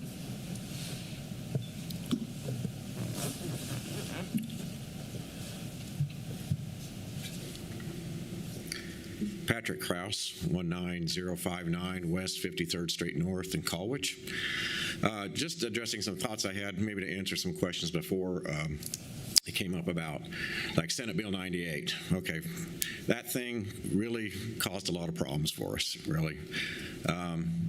Unfortunately, there wasn't a lot of any public comment, and we, as Mike had mentioned earlier, we did not know it was coming. I wish that when they looked at this, I mean, data centers aren't new. We've had hyperscale data centers around for several years, or actually the first one was 20 years ago. So I wish they'd have thought about maybe we should put some regulations in place because there's other states that have these, and when you put this in place, it causes problems. So they voted on it last April. It took effect in July, and they were banging on our neighbors, landowners' doors in July, like the day after it became effective, signing NDAs with everybody so that everything was in secret, and we only knew because there were some landowners that didn't sign the NDAs and told us about it. They're pushing back. The ones that have them are saying enough is enough, right? We can't deal with this. And then just one more thing about the electric bills. That stuff is real. That's happening across the country, and it was mentioned earlier about one of our electric providers that was here last month saying that the bills aren't going to go up and hid behind an inflation word. It's happening everywhere. And if you heard Trump's State of the Union speech address, I think my time is up. I'll finish real quick here then. If you heard his State of the Union, he addressed the power issue by saying, hey, I think they should build their own power plants on site, right? So it's well known, and I can imagine with everything they're going to build, putting a power plant on site, it just makes it worse. I'll shut up. Any questions for me? I appreciate it. Any questions, commissioners? All right. Thank you. Thank you. Anyone else like to speak? Okay. I'll go ahead and bring that back to the commission. Commissioner Howe? Yes, I just want to say, Patrick, thank you for speaking. I didn't want to engage you necessarily at the podium here, but let me just stress, and one of the previous speakers was making comments about, you know, how the 3 years is what we ought to be doing, and that's certainly an opinion. I don't challenge you with your opinion. That's totally fine. I just want to stress once again, we'll take as long as this takes. I think that's the heart of the commission here. So if it takes longer, we'll take longer. And I don't know how long that will be. I don't know. But I think today our question is a 55-day extension to take us to June the 11th. We don't know what happens after that. We'll continue working on this. I don't really have any other questions or comments. I think there's a lot of things you said about data centers that weren't necessarily related to the 55-day pause or additional pause. But this, I think we're on day, if I know correctly, I think we're on day 54 of our 90-day pause, and we're going to add 55 days to that. So we're going to June the 11th. By my math, is about 109 days away. And Mr. Chairman, if you don't mind, I'd be glad to make the a motion that we would adopt the extension of the interim development control and adopt the attached resolution, approve the approximate 2-month interim development control extension, if that's okay. Okay. Commissioner Wise? I'm ready to second that, but I just wanted to reiterate that this process, it will not be rushed. However, I don't want to delay it either. So I want to remain hard fast, getting the information that we need, giving feedback to the Berkeley group who's helping write this white paper, getting that white paper out to the public so that they can review what we are seeing and what we are asking for. So I say that and kind of forewarn my fellow commissioners that I'm ready to continue to extend until we feel that we have received the information and written the policy that is appropriate. So with that, I'll second Commissioner Howe's motion. Okay. We need to state more reasons. I'd like to Kirk Sponsel to address that, Commissioner. It would be preferred that you state at least some reasons basis. And if I may, Commissioner, Sure. There's questions about the 3-year moratorium. What I would say is, given case law, given the legality of the actions of the board, there are 2 different components that you are all dealing with. The first is the concept that the courts have looked at and say, yes, the commission does have the ability to impose interim development controls or moratoriums as a function to assist in the zoning process. On the other hand, they look at and they say, hey, you also shouldn't be unnecessarily infringing upon individual property rights. With that said, the courts look at a case-by-case basis on these actions, and things they consider are the scope and the nature of what's being paused, the length of time that it's being done, and also I believe also what's being done during that time frame. So the question of the board's actions is always a reasonableness standard here, which is, do you have a basis for doing what you're doing? I just want to throw that out there. Mr. Chairman, may I throw a couple of reasons out there for this 55-day additional pause? Would that be acceptable? Sure, absolutely. Let me just name three. I think there's many more things we could say here, and I think staff has done a good job pointing out some challenges with the 90 days as it currently is stated, and so we have some timeline issues that obviously need to be adjusted, just to allow things to happen the way they need to legally happen. So with that, again, I think staff has made a good recommendation, or at least has raised the issue that we have a challenge with our current 90-day pause. Let me just go on and say the timeline is obviously tight, and I don't want us to rush the process simply to say that we're done. We don't want to do that. We want to take our time. We want to take our time to review and potentially implement effective regulations. And then finally, I'd point out that the significant time and effort has been devoted to this topic by staff. And there's simply a lot of work and meetings left to be completed as part of this process. And some of the scheduling issues were referenced in in Friday's agenda review. It was a great meeting if you didn't see that, and also were mentioned in today's meeting. So with that, those are three, I think, really good reasons for this additional pause. And with that, I stand by my comments. Thank you. Okay. So we have a motion and a second, correct? Yes. Could we review the motion again, just so that the public understands exactly what we're voting on? I'd look to Madam Clerk if you have that, or do you, putting her on the spot a little bit, I don't know if Kirk would want to recite it.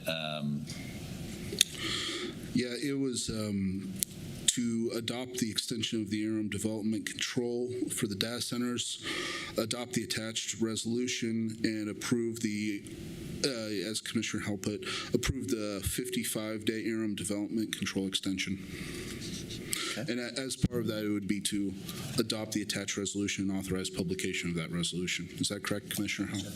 Okay.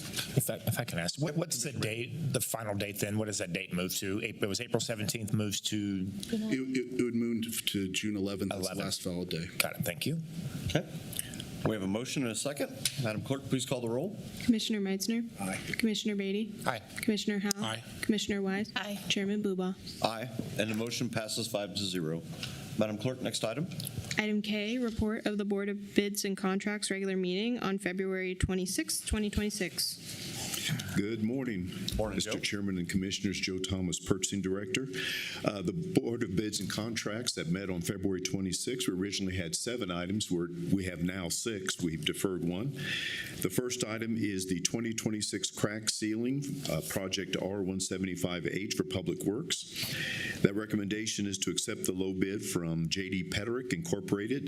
They're doing business as Northwest Asphalt and Maintenance, and that's in the amount of $625,876.12. The item number 2 has been deferred, and that's the precast concrete boxes and end sections. We'll bring that back to you at a future date.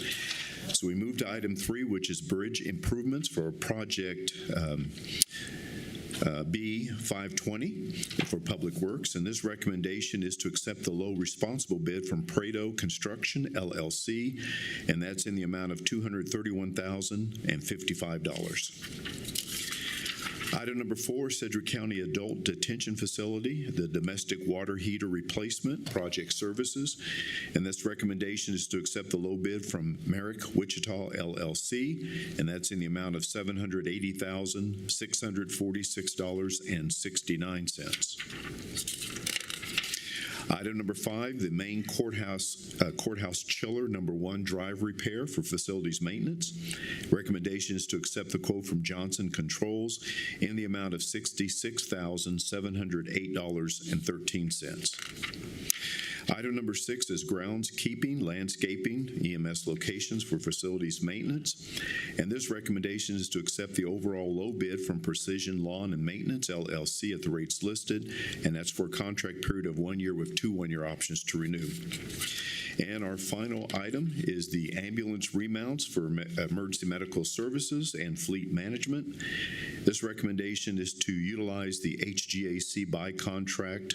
It's number AM 10-23 with American Response Vehicles in the amount of $613,300. So I'd be happy to try to answer any questions, and I recommend approval. Okay. Any questions, Commissioners? If not, I'd like to take the action to approve the recommended items of the Board of Bids and Contracts. Second. A motion and a second. Madam Clerk, please call the roll. Commissioner Meitzner. Aye. Commissioner Beatty. Aye. Commissioner Howell. Aye. Commissioner Wise? Aye. Chairman Buba? Aye. The motion passes 5-0. Thank you, Next item. Commissioners. Consent agenda. Chairman and Commission, good morning. Tom Stoltz, County Manager, recommending approval of consent items L through R this morning. Commissioners, do we have any questions? If not, I'd like to take a motion to approve consent items L through R. Second. We have a motion and a second. Madam Clerk, please call the roll. Commissioner Meitzner? Aye. Commissioner Beatty? Aye. Commissioner Howell? Aye. Commissioner Wise? Aye. Chairman Buba? Aye. The motion passes 5-0. Next item. Legislative issues. Tanya Cole, good morning. Morning, Chairman and Commissioners. Tanya Cole, Assistant County Manager. So we are about a month away from final adjournment, which is on March 27th, and I've just got a few things to report today. Regarding House Bill 2745, Lindsay spoke about it this morning. She gave some oral testimony on that, and we talked about this a little bit at Agenda Review. We submitted written testimony to the Senate Tax Committee on Monday, and we had two issues. One was regarding the bonds, and the second item was regarding the Wichita State mill levy. So let me just go over those two items for the public just one more time. Regarding the bonds, all property tax increases attributable to bonds, not just bonds that existed prior to July 1, 2026. That needs to be included in the calculation for property tax limit for Sedgwick County to retain its AAA bond rating, which of course reduces interest payments made by the county on its bonds. So we are requesting that the bill include all increased property tax revenues attributable, boy, that is a hard word for me, to all future bonds to the property tax limit calculation. Okay, and then regarding the Wichita State mill levy, let me see where I'm at on this. Okay, so we feel that those mills, if not included in the calculation of that property tax limit for municipalities leveling, I'm having a hard time this morning, what is that word? Levying these mills, thank you. Gosh, excuse me this morning. This statutory requirement that is not subject, so this is not subject to the cap in House Bill 2745. We feel that that would draw funds away from other necessary functions of county government over time for the benefit of a third party. So we are requesting that that property tax increase for levies on behalf of other governmental entities be included in the calculation of that property tax limit. And I know that Lindsay went over that, but I just kind of wanted to restate that again for the public. So she did testify this morning and she's back. I don't know if she wants to speak to how that went, and I'll give her that opportunity here. The one thing I did want to discuss this morning was this came up Sunday, and so we would have to have turned in testimony Monday morning, which was very difficult, and that is on House Bill 2343, and that is the home-based business bill. So you all had testimony on that last year, and that is creating the No Impact Home-Based Business Fairness Act, supporting the development and growth of such businesses by limiting the regulatory power of municipalities. So what you turned in last year, we kind of took the liberty of taking that same testimony and just making some adjustments. But the overall theme of what you turned in last year was basically saying that you strongly respect property owners' ability to utilize their property rights, but only to the extent that it would not unnecessarily interfere with the ability of nearby property owners to enjoy their property. The second piece to that was this bill proposes to take local elected officials out of the planning and zoning, which is one of the most local issues that municipalities encounter. So if you have what's in front of you, the written testimony, there's some highlighted areas that Justin Wagner made some revisions, and I don't know if you want to send in written testimony. Obviously, we pass the opportunity to make it for the hearing, so it would be after the fact. But just wanted to give you that opportunity, and we can get that sent up to the Senate Commerce Committee. So I'll leave it at that. And then I don't know if Lindsay wants to speak on her oral testimony, but that's all I have for this morning. Yep. Commissioners, any questions? Commissioner Meissner? Yeah, thank you for the update and the ongoing work on this. That's just ironic that, so for our friends that are still here, we are trying to take a proactive approach to limit any kind of business that you can have and operate out of your home, and takes the zoning authority away from us. So just one more example of the state telling us what we can or cannot do, and in this case, what we can't do. And if something happens in place and a year from now somebody else is putting some business that you all don't agree with, you're going to come to us to say we don't like it, and we're going to say, sorry, the state said so. So it does help for you all to engage. I guess you just witnessed this one, but we're trying our best when we know what will have a detrimental effect on our community, and we try, and most of the time we're successful in moving that needle. But it's just ironic that we have this one come up today.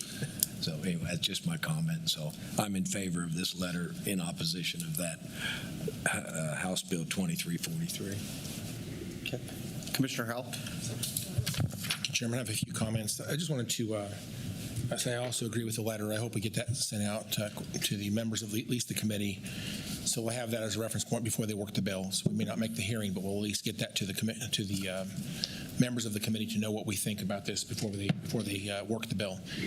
I just wanted to know, I don't know if Lindsay saw this, I sent you an email this morning. I spent some time yesterday reviewing the data from Deanna regarding the 22 through 2025 house appraisals for residential properties, just kind of see what the effect of SCR 1616 would be. I downloaded a AI tool called Claude to see, they do this very, very complex data set, okay? It's very complex. I don't know how many, there's millions and millions and millions of cells of data in this spreadsheet. And I had to do with some confirmation basically of my own basic math just to make sure that I'm not crazy. And it produced some charts for me so I can hopefully present this to others that can see the effect of SCR 1616. Just so people know, there's a House bill and there's a Senate bill. They both have a 3% reference. That Senate bill has an assessed value 3% cap, and the House bill, HB 2745, which you mentioned a moment ago, has a spending cap, a tax levy, a property tax levy increase limit of 3% per year. I think it's interesting that if anybody wants to see the presentation made by our CFO at our financial retreat we just did a few weeks ago, we had some great conversation, and there's some tremendous data that was presented by our CFO. I took that data and I did some additional math on that. I don't know if people realize this or not, but Sedgwick County, if you take our tax levy increases over the last 18 years, what's our average assessed value? I'm sorry, what's our average tax levy increase per year? 3.01%. It's very close to that 3% number they come up with in those two bills. So I'm not saying that we can't govern with 3%, but it's going to be hard because there's times we have needs that we cannot pivot when those needs come to us. I reflect on the EMS request for additional paramedics and EMTs and ambulances because our call times aren't what we want them to be. Our response times are not as good as we'd like them. And I think the obvious answer is if we're going to be held to a 3% cap, there's not money really to do that. We would have to exceed those limits, and more than likely we'd be shut down by the people. So I am bothered by these two bills. I don't think that we have a problem to be fixed by the legislature. I also took the State General Fund and the All Funds budget from the state legislature, and I compared them to Sedgwick County government. And let me just tell you some numbers real quick. This is interesting because they put out some data that's focused on why they need to do this. They put 650 municipalities into a single bar chart And it says that property tax increases by local government, that's that 650 municipalities, increased by 272% since 1997. That includes, again, 650 municipalities. And I think the underlying sentiment is every county commissioner, every city council member, every mayor should be fired. They're all bad because this is a collective failure of local government. I don't know that I appreciated that, so I decided to make my own chart. I used the same data they provided, but I calculated it for Sedgwick County. Sedgwick County had a 181% increase since 1997 in our tax levy, 181%. That sounds like a lot, but consider this for just a moment. The state all funds budget went up 244%. So while they are putting the shining the light on local government, their own data is worse by quite a bit. The state general fund also increased by 207%. So I just want to point out, I don't think Sedgwick County is the problem. I think that people are very tired of taxes. I get it, but they love the services. Let me just say once again, as we talk about cutting and slashing and burning that budget and cutting those taxes, we want to do that. Everyone's demanding that tax cut. We're going to cut services along with that. We have to. We have no choice. So if you're advocating for tax cuts, understand you're also cutting your services.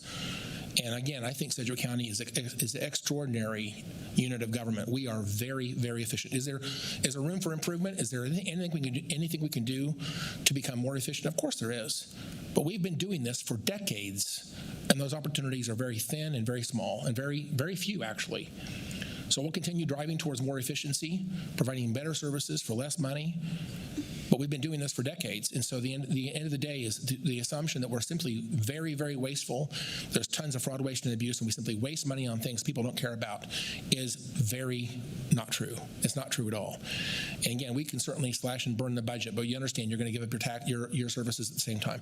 I think we provide good services. I think most people are pretty happy with Sedgwick County. Most of our property tax money goes to human services, public safety, infrastructure, and there's a little bit of money goes to general government, things like Human Resources Department, for example, or the Election Office, for example. There's things we have to do that's part of general government. But when we start cutting property taxes, all those things are going to be detrimentally impacted. So I want to say I am very proud of Sedgwick County and our management. Tom Stoltz gets a lot of credit, and his staff, because I think Sedgwick County is extraordinarily well done. And the idea that SCR 1616 or HB 2745 are necessary to rein in irresponsible local government is misguided and unnecessary. In the end of the day, if we're doing a bad job, please replace us. Someone can run against us and vote against us. We can find someone else to do it better if that's what it takes.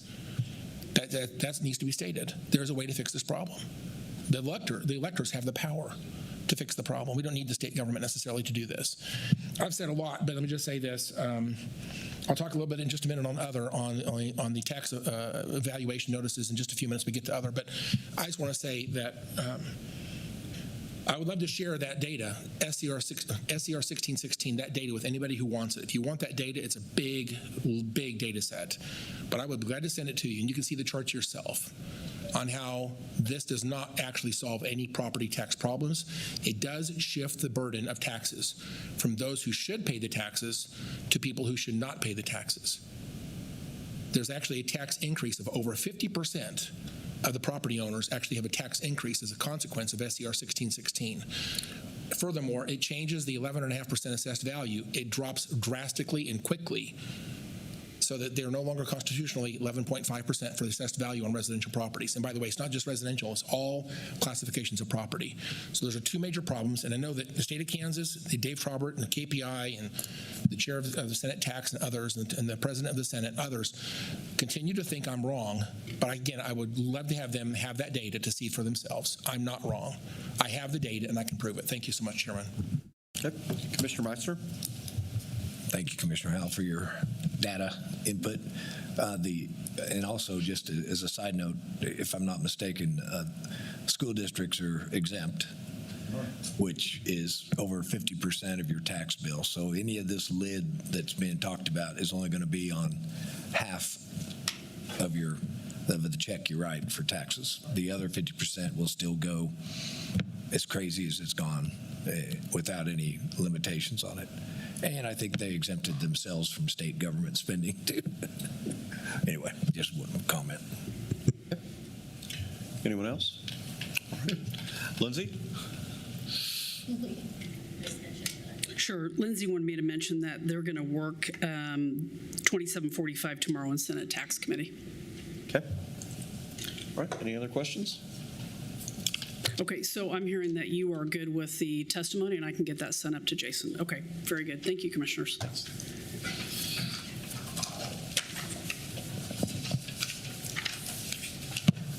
Next item. Committee reports.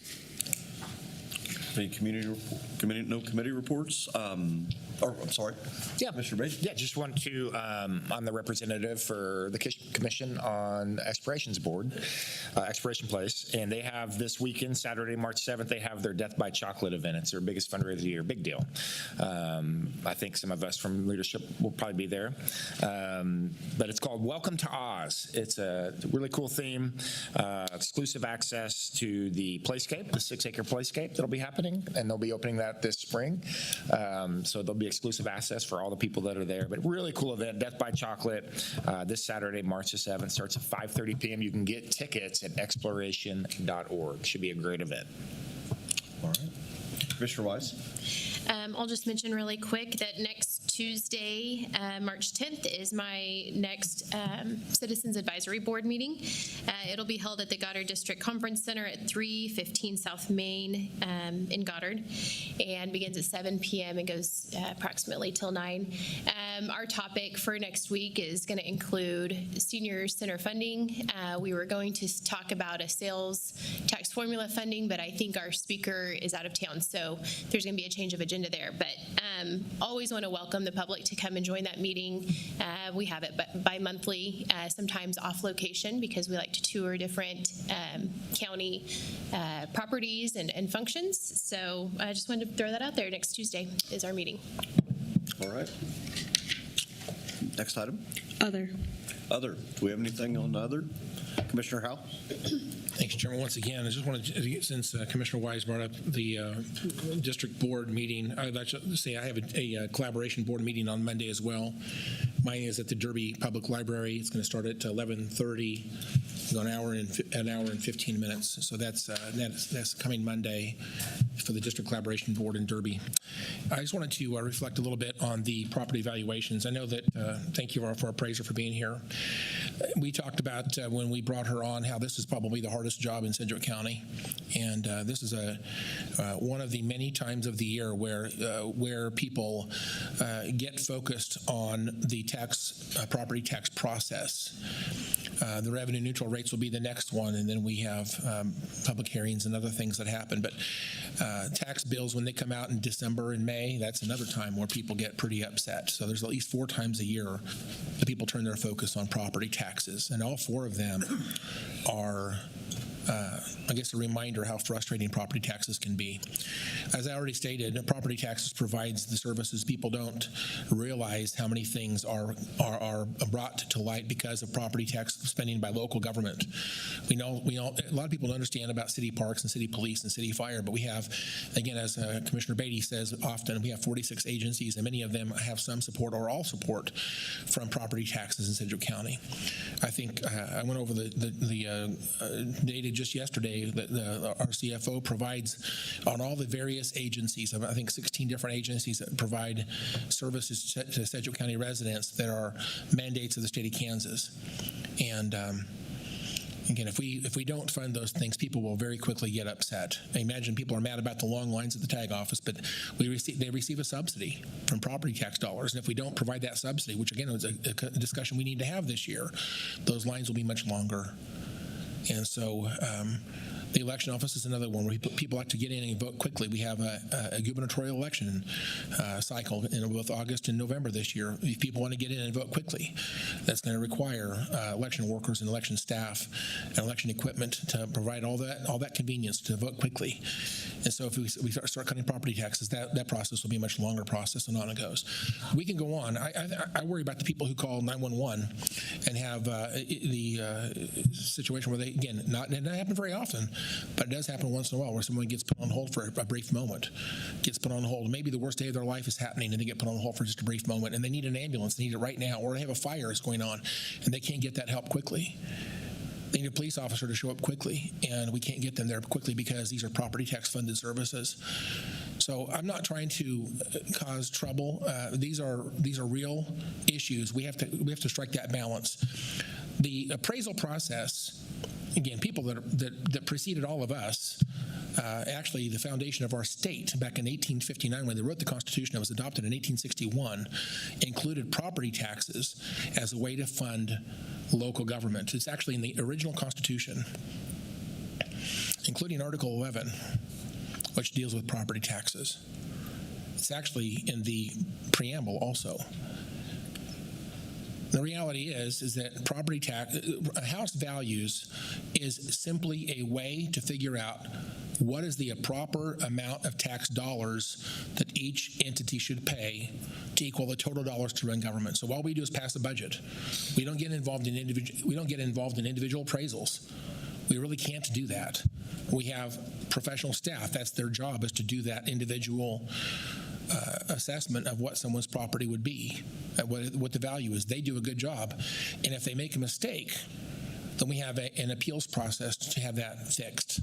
We certainly want people to fix it. If they have an appraisal that they think is that's an error, we really want them to get that appeal done, and I would urge them to do that.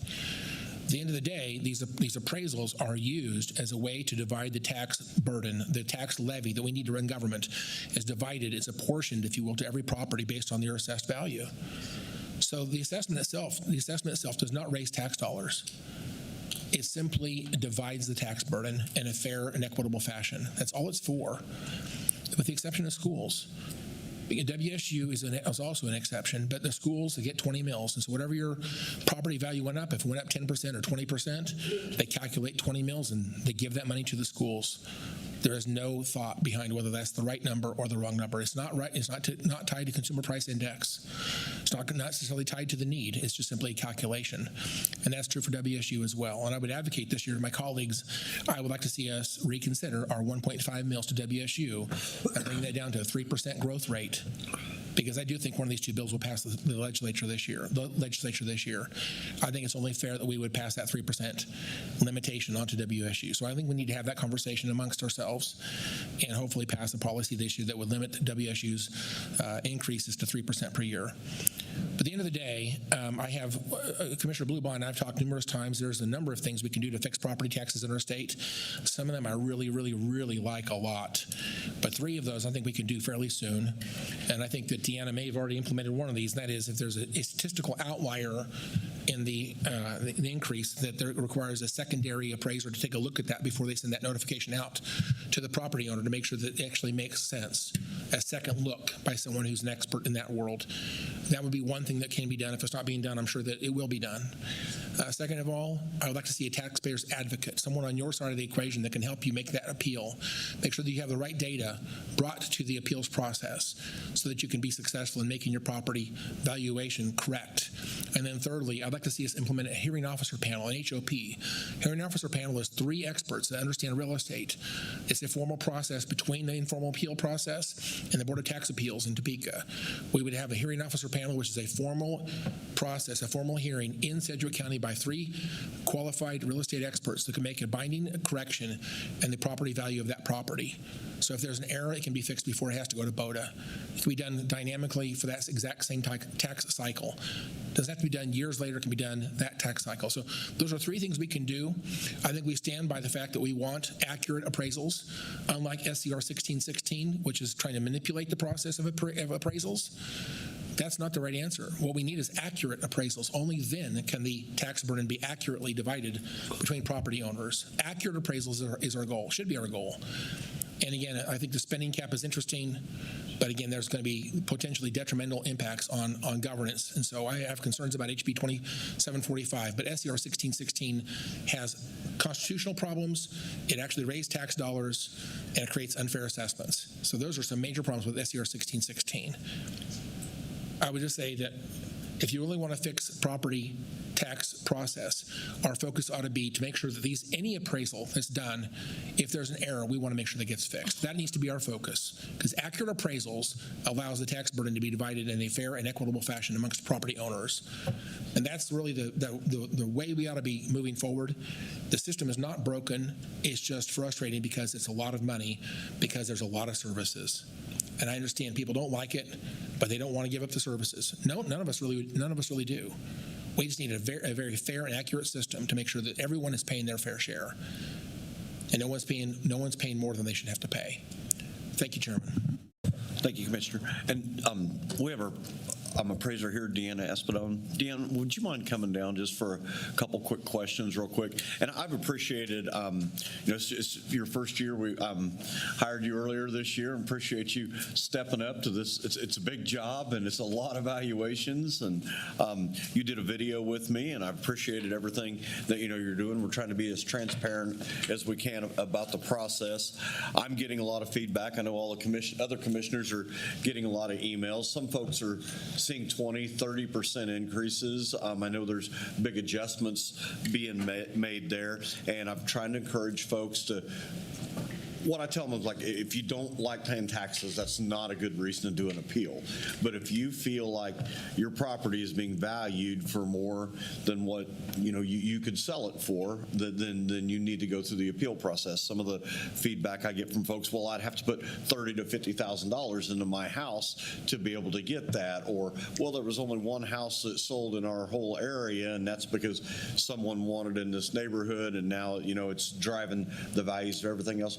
What do we tell these folks when they come in? I know last year 70% of appeals ended up with no change whatsoever. So, I don't know if everybody was truly overvalued or they didn't know what to bring in during the appeal process. How can folks be successful whenever they come in if they file an appeal? Well, one, there is a lot of information on our website for them to go and look at the sales in their area. They can also look at the other values in their areas to see how equitable they are to their neighbors. If there is, it also gives a property record card that shows all the data about their property. They really need to look over that property record card, because if something on that property record card seems wrong, then we do want to correct that, because that could cause them not to be valued correctly. Also, they'll want to bring in, if you're talking about residential, those are the main aspects of it. They're also, for a short period of time from now until March 13th, we actually have lines open with our appraisers. They can actually call in and visit with us, and we can direct them, walk them through the website if they need to. We can also send out information if they don't have access to the website. We'll send out any information that they're requesting. We'll answer any of their questions. When we start our appeals, which will start March 17th, it's really an informal setting.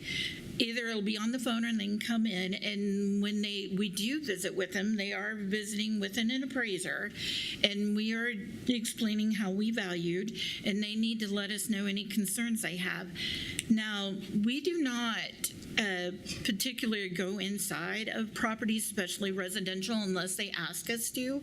Occasionally, we may go in during the new construction phase, but some of these homes that have sat there and have neglect and they have deferred maintenance. And if it gets excessive and they have no opportunity, they don't have the funds to make those repairs, we may not know that from the outside. Those are the ones I would like to have those types of people come and visit with us, because we do need to make an adjustment. Because if there's something structurally failing, then they're not the same as the same house down the street that looks like theirs on the outside, but it's not the same. So definitely want to do that. If there are enough sales, and then our industry, we have to have a set amount of sales to be able to use sales comparables to determine their value. That's the best way to see that, is if the property down the street sold and your home is very similar to it, then most likely your home would sell for that too. The key is to know whether or not your home is specifically like that. That's some things we don't know.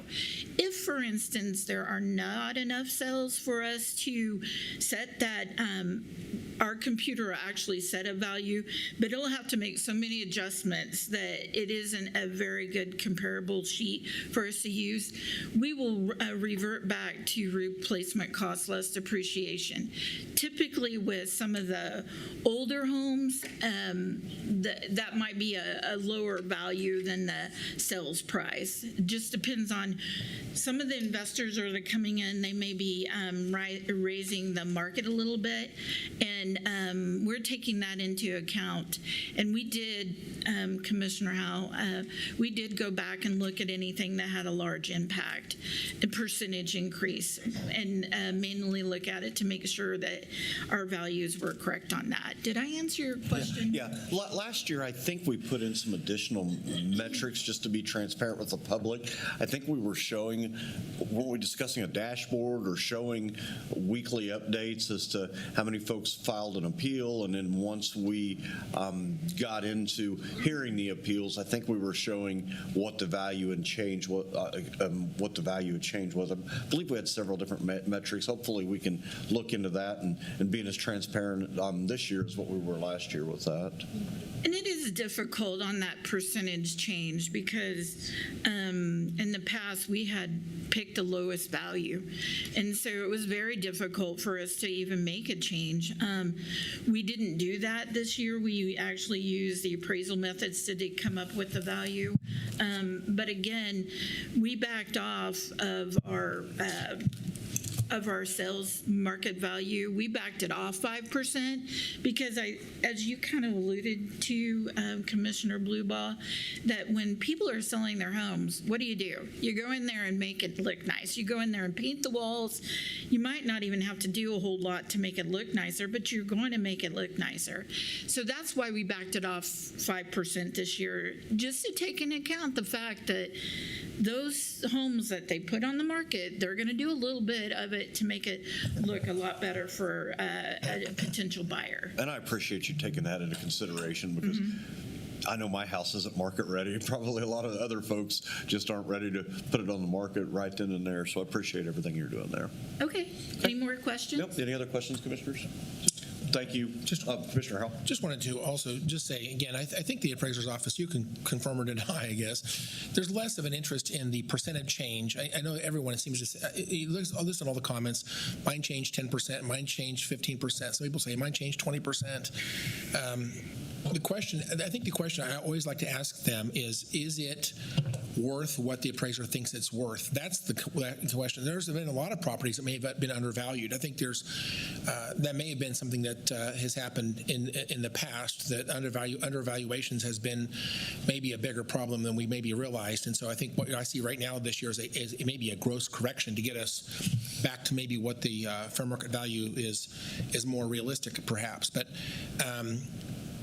I mean, your focus right now is on making it accurate this year and not so much about how much did it change. Am I saying that correctly? You are correct. And can you talk a little bit about how many of properties in the past year or so sold at or above the county appraised value? Yeah, actually, approximately 85% of the properties that sold actually sold above our value. Okay, so again, I think there are, and I have some data from you, thankfully, that shows there are some properties that did sell below the county's value. And again, I would argue that those are properties that maybe should have made an appeal, assuming that they were sold at a fair market value, that maybe they should have made an appeal, because it sounds like they may have been overvalued, maybe overpaid their taxes. So I know that they do exist, and that's why I always encourage everybody to think about what's it going to sell for in the free market. You know, what's it sell for? If you think the number's wrong, to absolutely please make an appeal. We want it to be correct. Yes, we do want it to be correct also, and so it's really not about the percentage increase or decrease. It's more about whether or not that's what the market is and that's what it's selling for. Thanks again for those clarifications. Appreciate it. Thank you, Chairman. Okay. Commissioner Wise. One last question since you brought it up.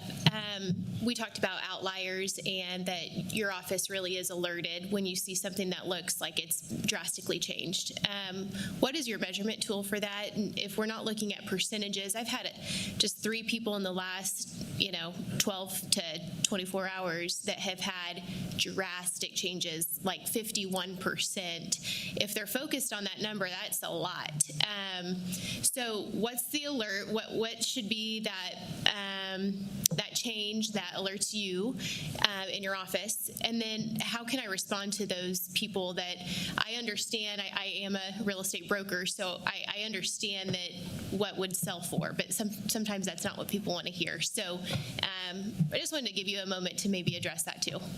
Well, and unfortunately, whether they want to hear that it would sell for that, that's really what we have to value off of, unfortunately. And if we don't value off of that, we're not within industry standards, and then therefore we're not going to be in compliance. So we have to, there's a fine balancing act to make sure we're in compliance, and also making sure that we're accurately setting their value.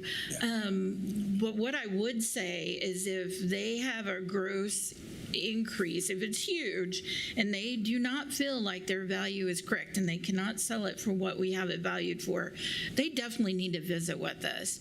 And if there's issues going on with their home, they don't have to wait until an appeal.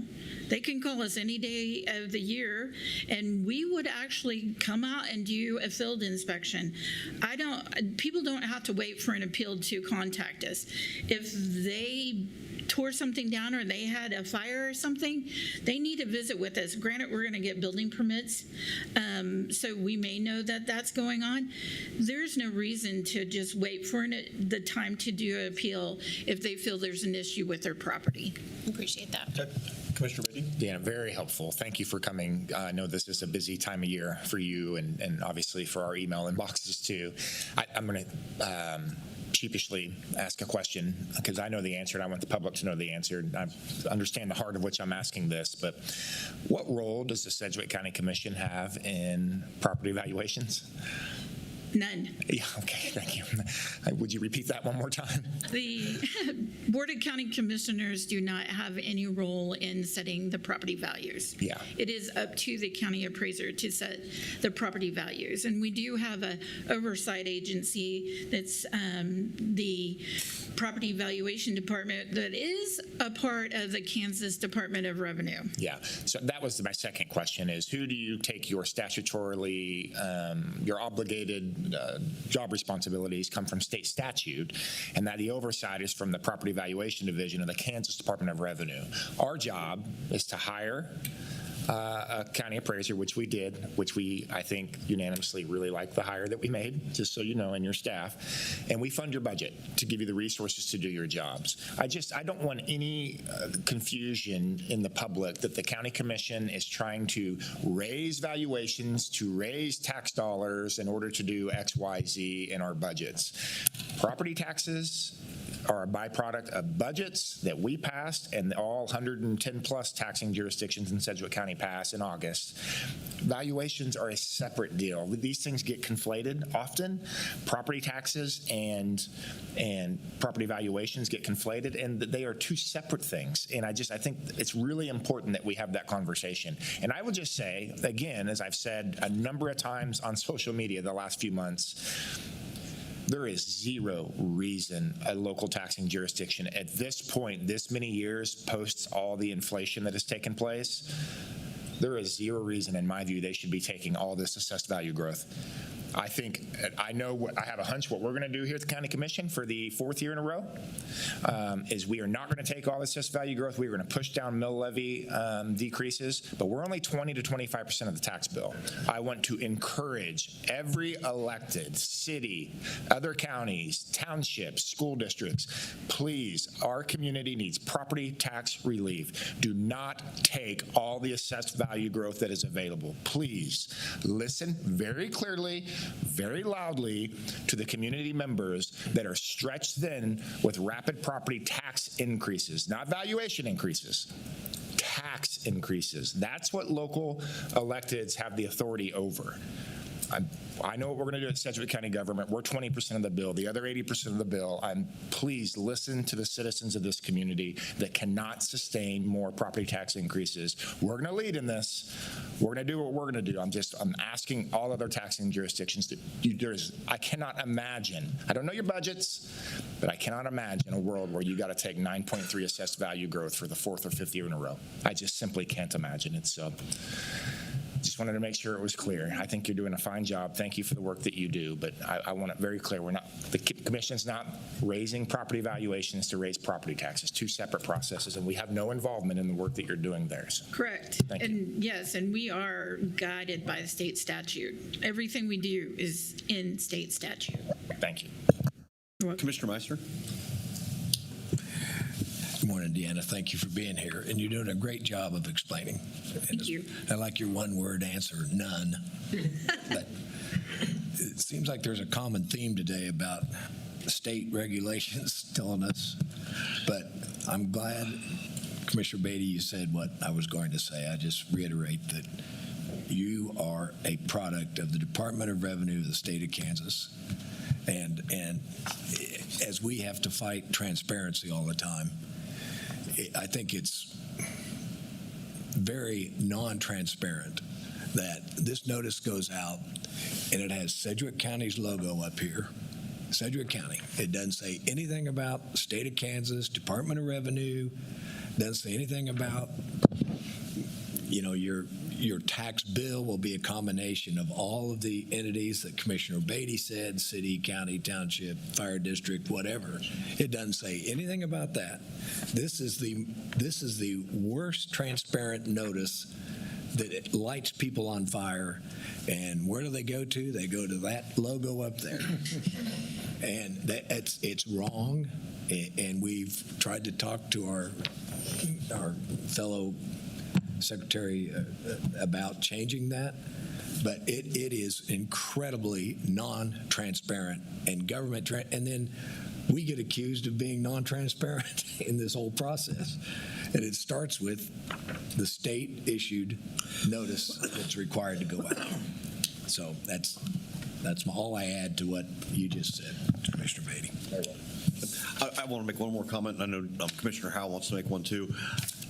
I've obviously got a lot of my realtor associates reaching out to me, telling me, hey, the market's really not doing anything. Properties aren't moving. These increases aren't realistic. And you and I have had conversations sharing some of that data from RSCK. And I believe you're meeting with the other commissioners to discuss some of that data as well, correct? Yes. Okay. So you're pulling out every bit of data that you can to come to these conclusions. So, right. Yeah.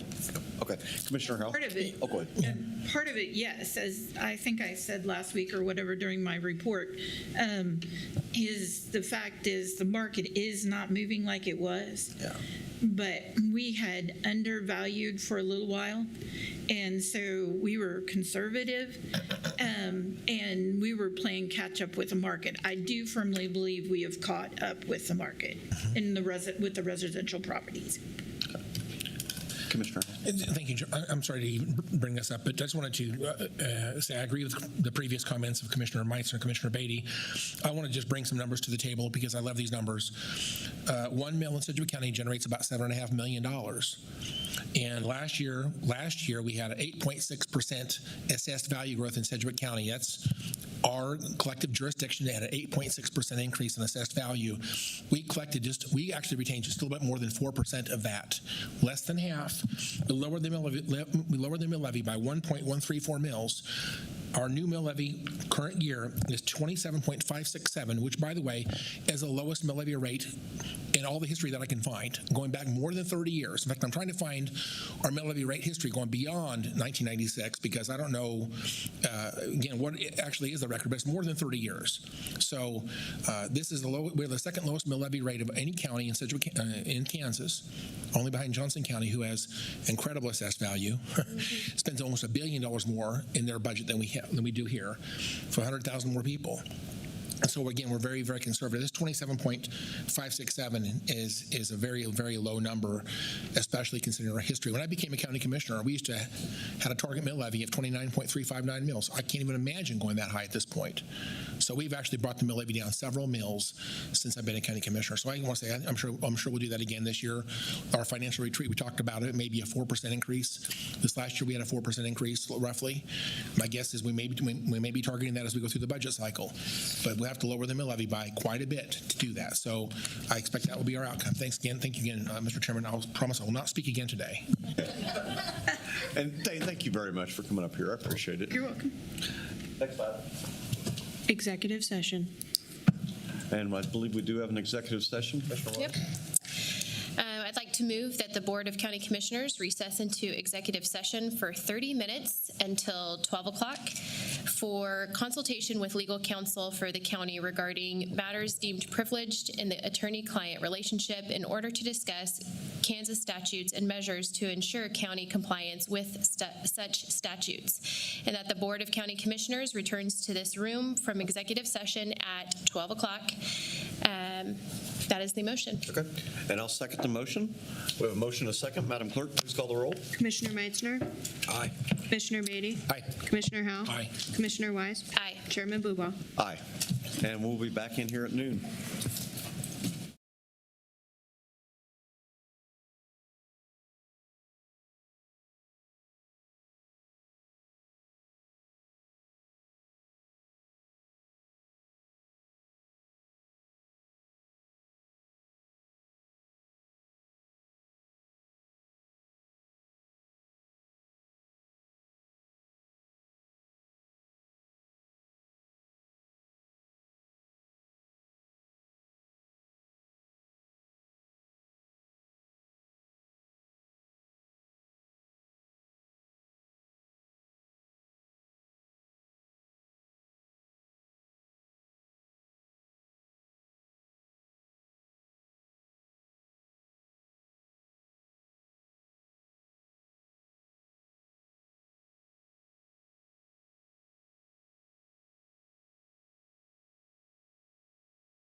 that we're ready for you, sir. Yep. It's 12 o'clock. We're returning from executive session. There was no binding action taken. The meeting's adjourned.